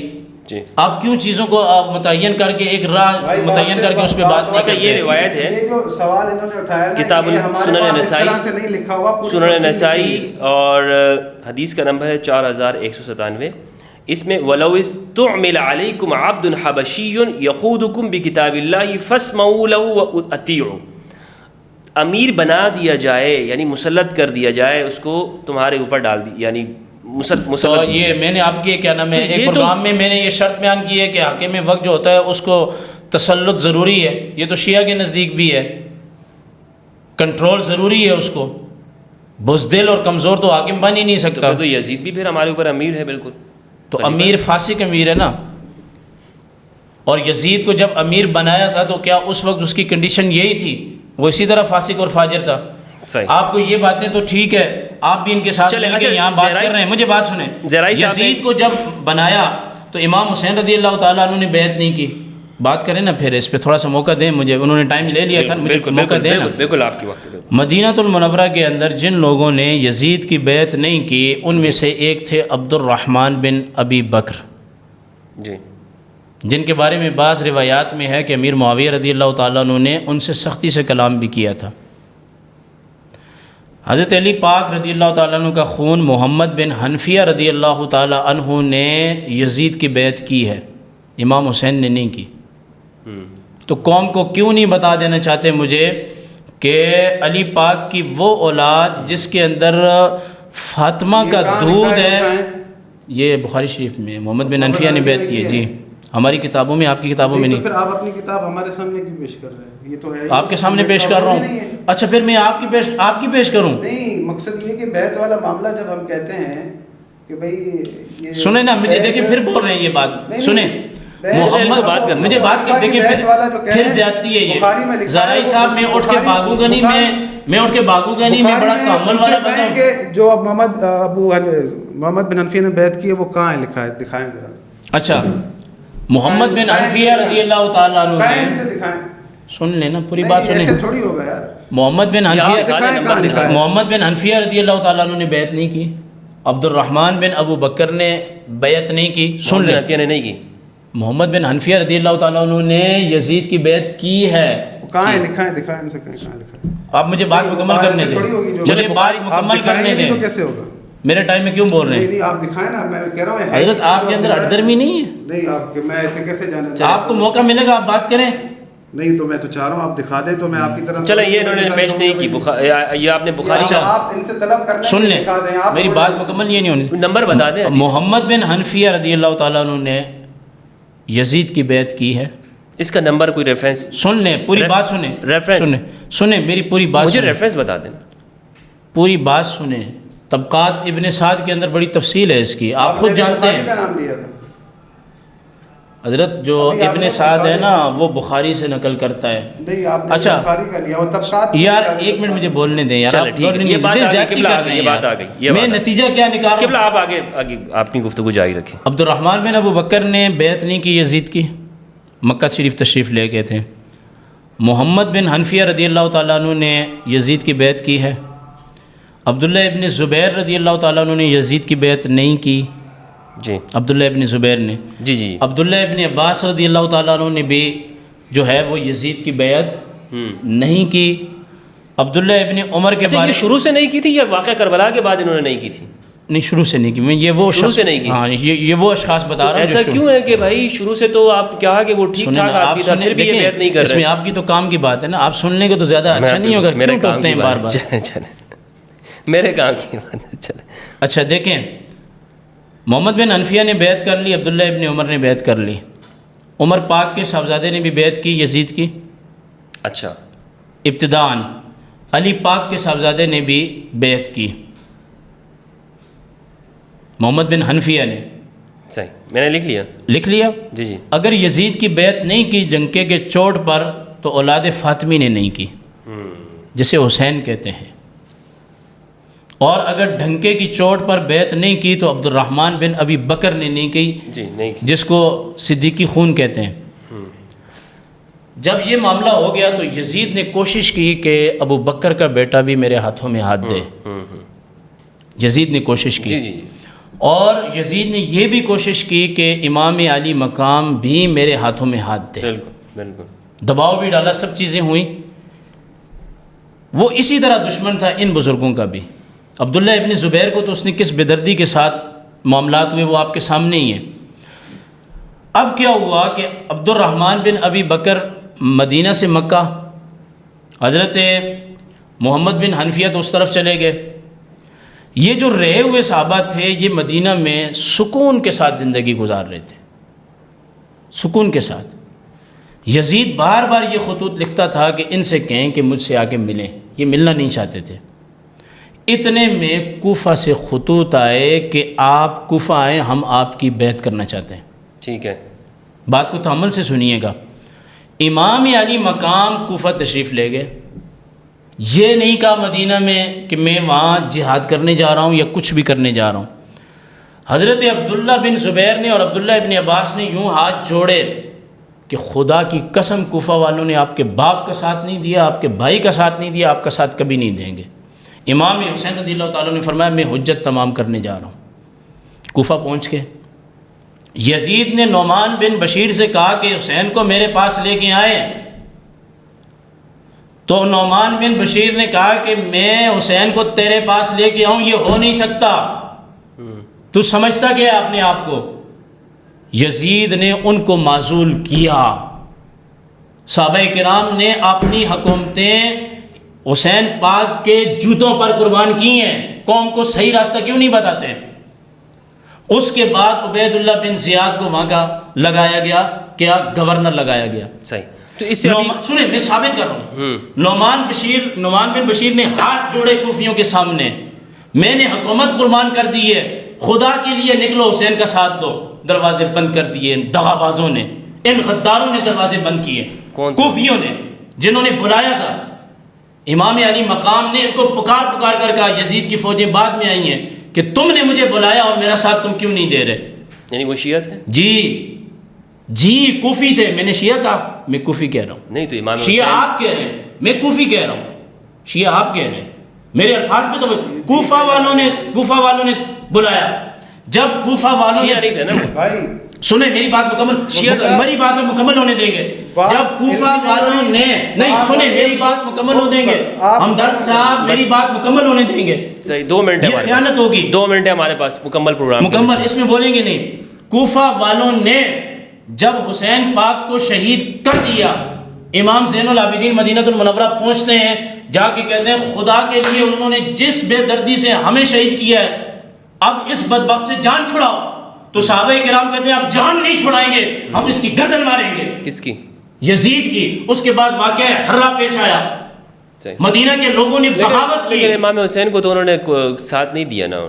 بولا تھا کہ میں جا رہا ہوں، کیا نام ہے، یزید کے ساتھ لڑنے کے لیے جا رہا ہوں. کوفہ والوں باتیں نہ کریں. نہیں سنیں، ایک منٹ میری بات سنیں. ایسے کچھ نہیں. کون کو ساری بات کیوں نہیں بتاتے؟ نہیں آپ غلط باتیں کر رہے ہیں. چلے اچھا علامہ صاحب، میں اس کے اختتام کی طرف جا رہے ہیں. کوفی نہ بلاتے، ہم اختتام کی طرف مجھے جا رہے ہیں. کوئی پتہ نہیں کوفہ والوں کا کیا عقیدہ تھا. کوفی اگر امام علی مقام کو نہ بلاتے کوفہ میں، کوئی بھی واقعہ رونما نہیں ہونا تھا. اس کے ذمہ دار کوفہ والے ہیں. نعمان بن بشیر نے حکومت قربان کر دی، یہ نہیں کر سکتے تھے. یہ جو ہے نا دیکھیں نا، پھر یہ دلیل سننی. او بھائی کوفیوں سے آپ کا کیا لینا دینا؟ کوفیوں سے ان کا کیا لینا دینا؟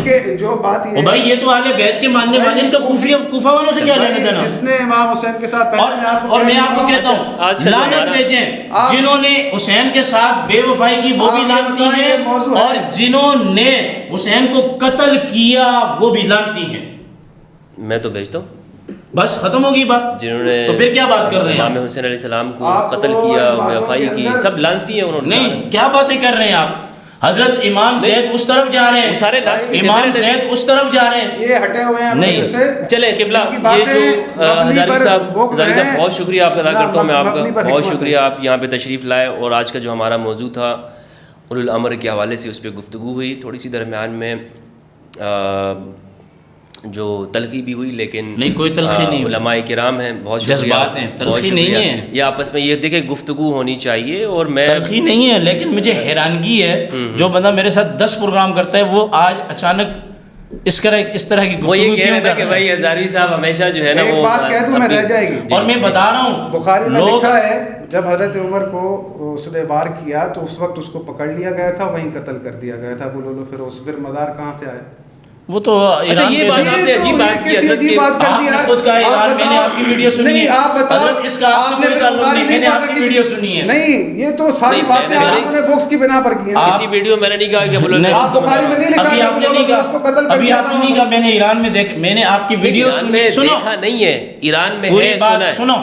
آپ نے کہا شیعہ مساجد ہیں، سنی نہیں بننے دیتے، یہ جھوٹ ہے. اس پہ آپ نے ویڈیو بنائی تو میں نے ابھی پروگرام میں آپ سے تصحیح چاہی کہ اس کا مزار وہاں پہ ہے. آپ نے کہا ہے، ابھی میں نے بھی سنا ہوا ہے کہ اس کا مزار وہاں ہے. ایران والوں نے ایسے کیا ہوا ہے، بخاری میں نہیں لکھا بولو لو پھر اس کو قتل کر دیا. یہ میں نے سنا ہوا ہے، یہ میں نے دیکھا نہیں، لیکن اس کا مزار، اس کی قبر کہاں ہے؟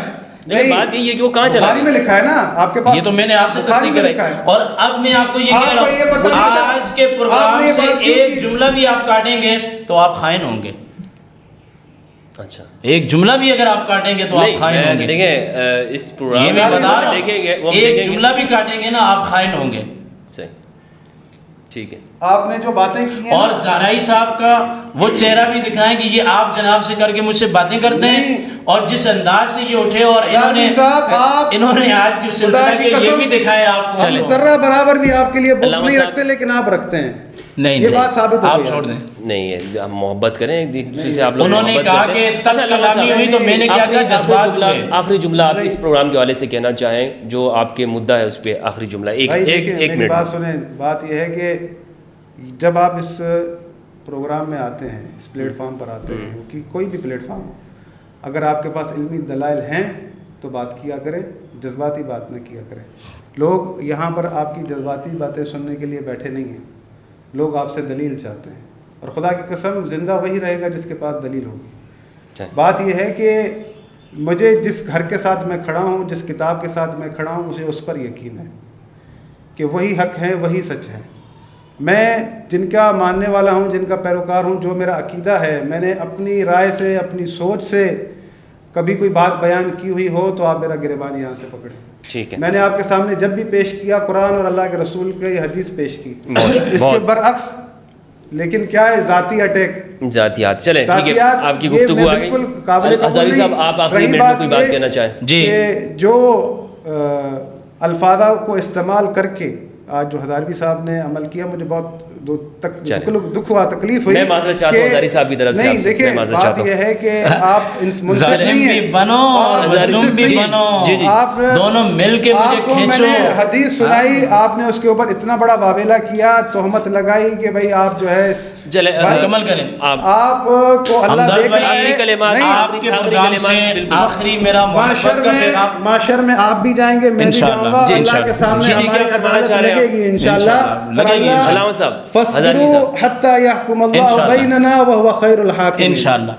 میں آپ کے پروگرام کی وساطت سے آج قوم سے ایک ایسی عجیب بات کرنا چاہتا ہوں کہ میں میڈیا کی دنیا میں واحد بندہ وہ ہوں کہ جسے کیمرے کی ضرورت نہیں ہے. میں نے آج تک کسی شخص کو، چاہے وہ ٹی وی چینل ہو یا پھر یوٹیوب پر حضرات ہوں، کسی کو اتنا بھی میسج کیا ہو کہ آپ مجھے پروگرام میں بلائیں.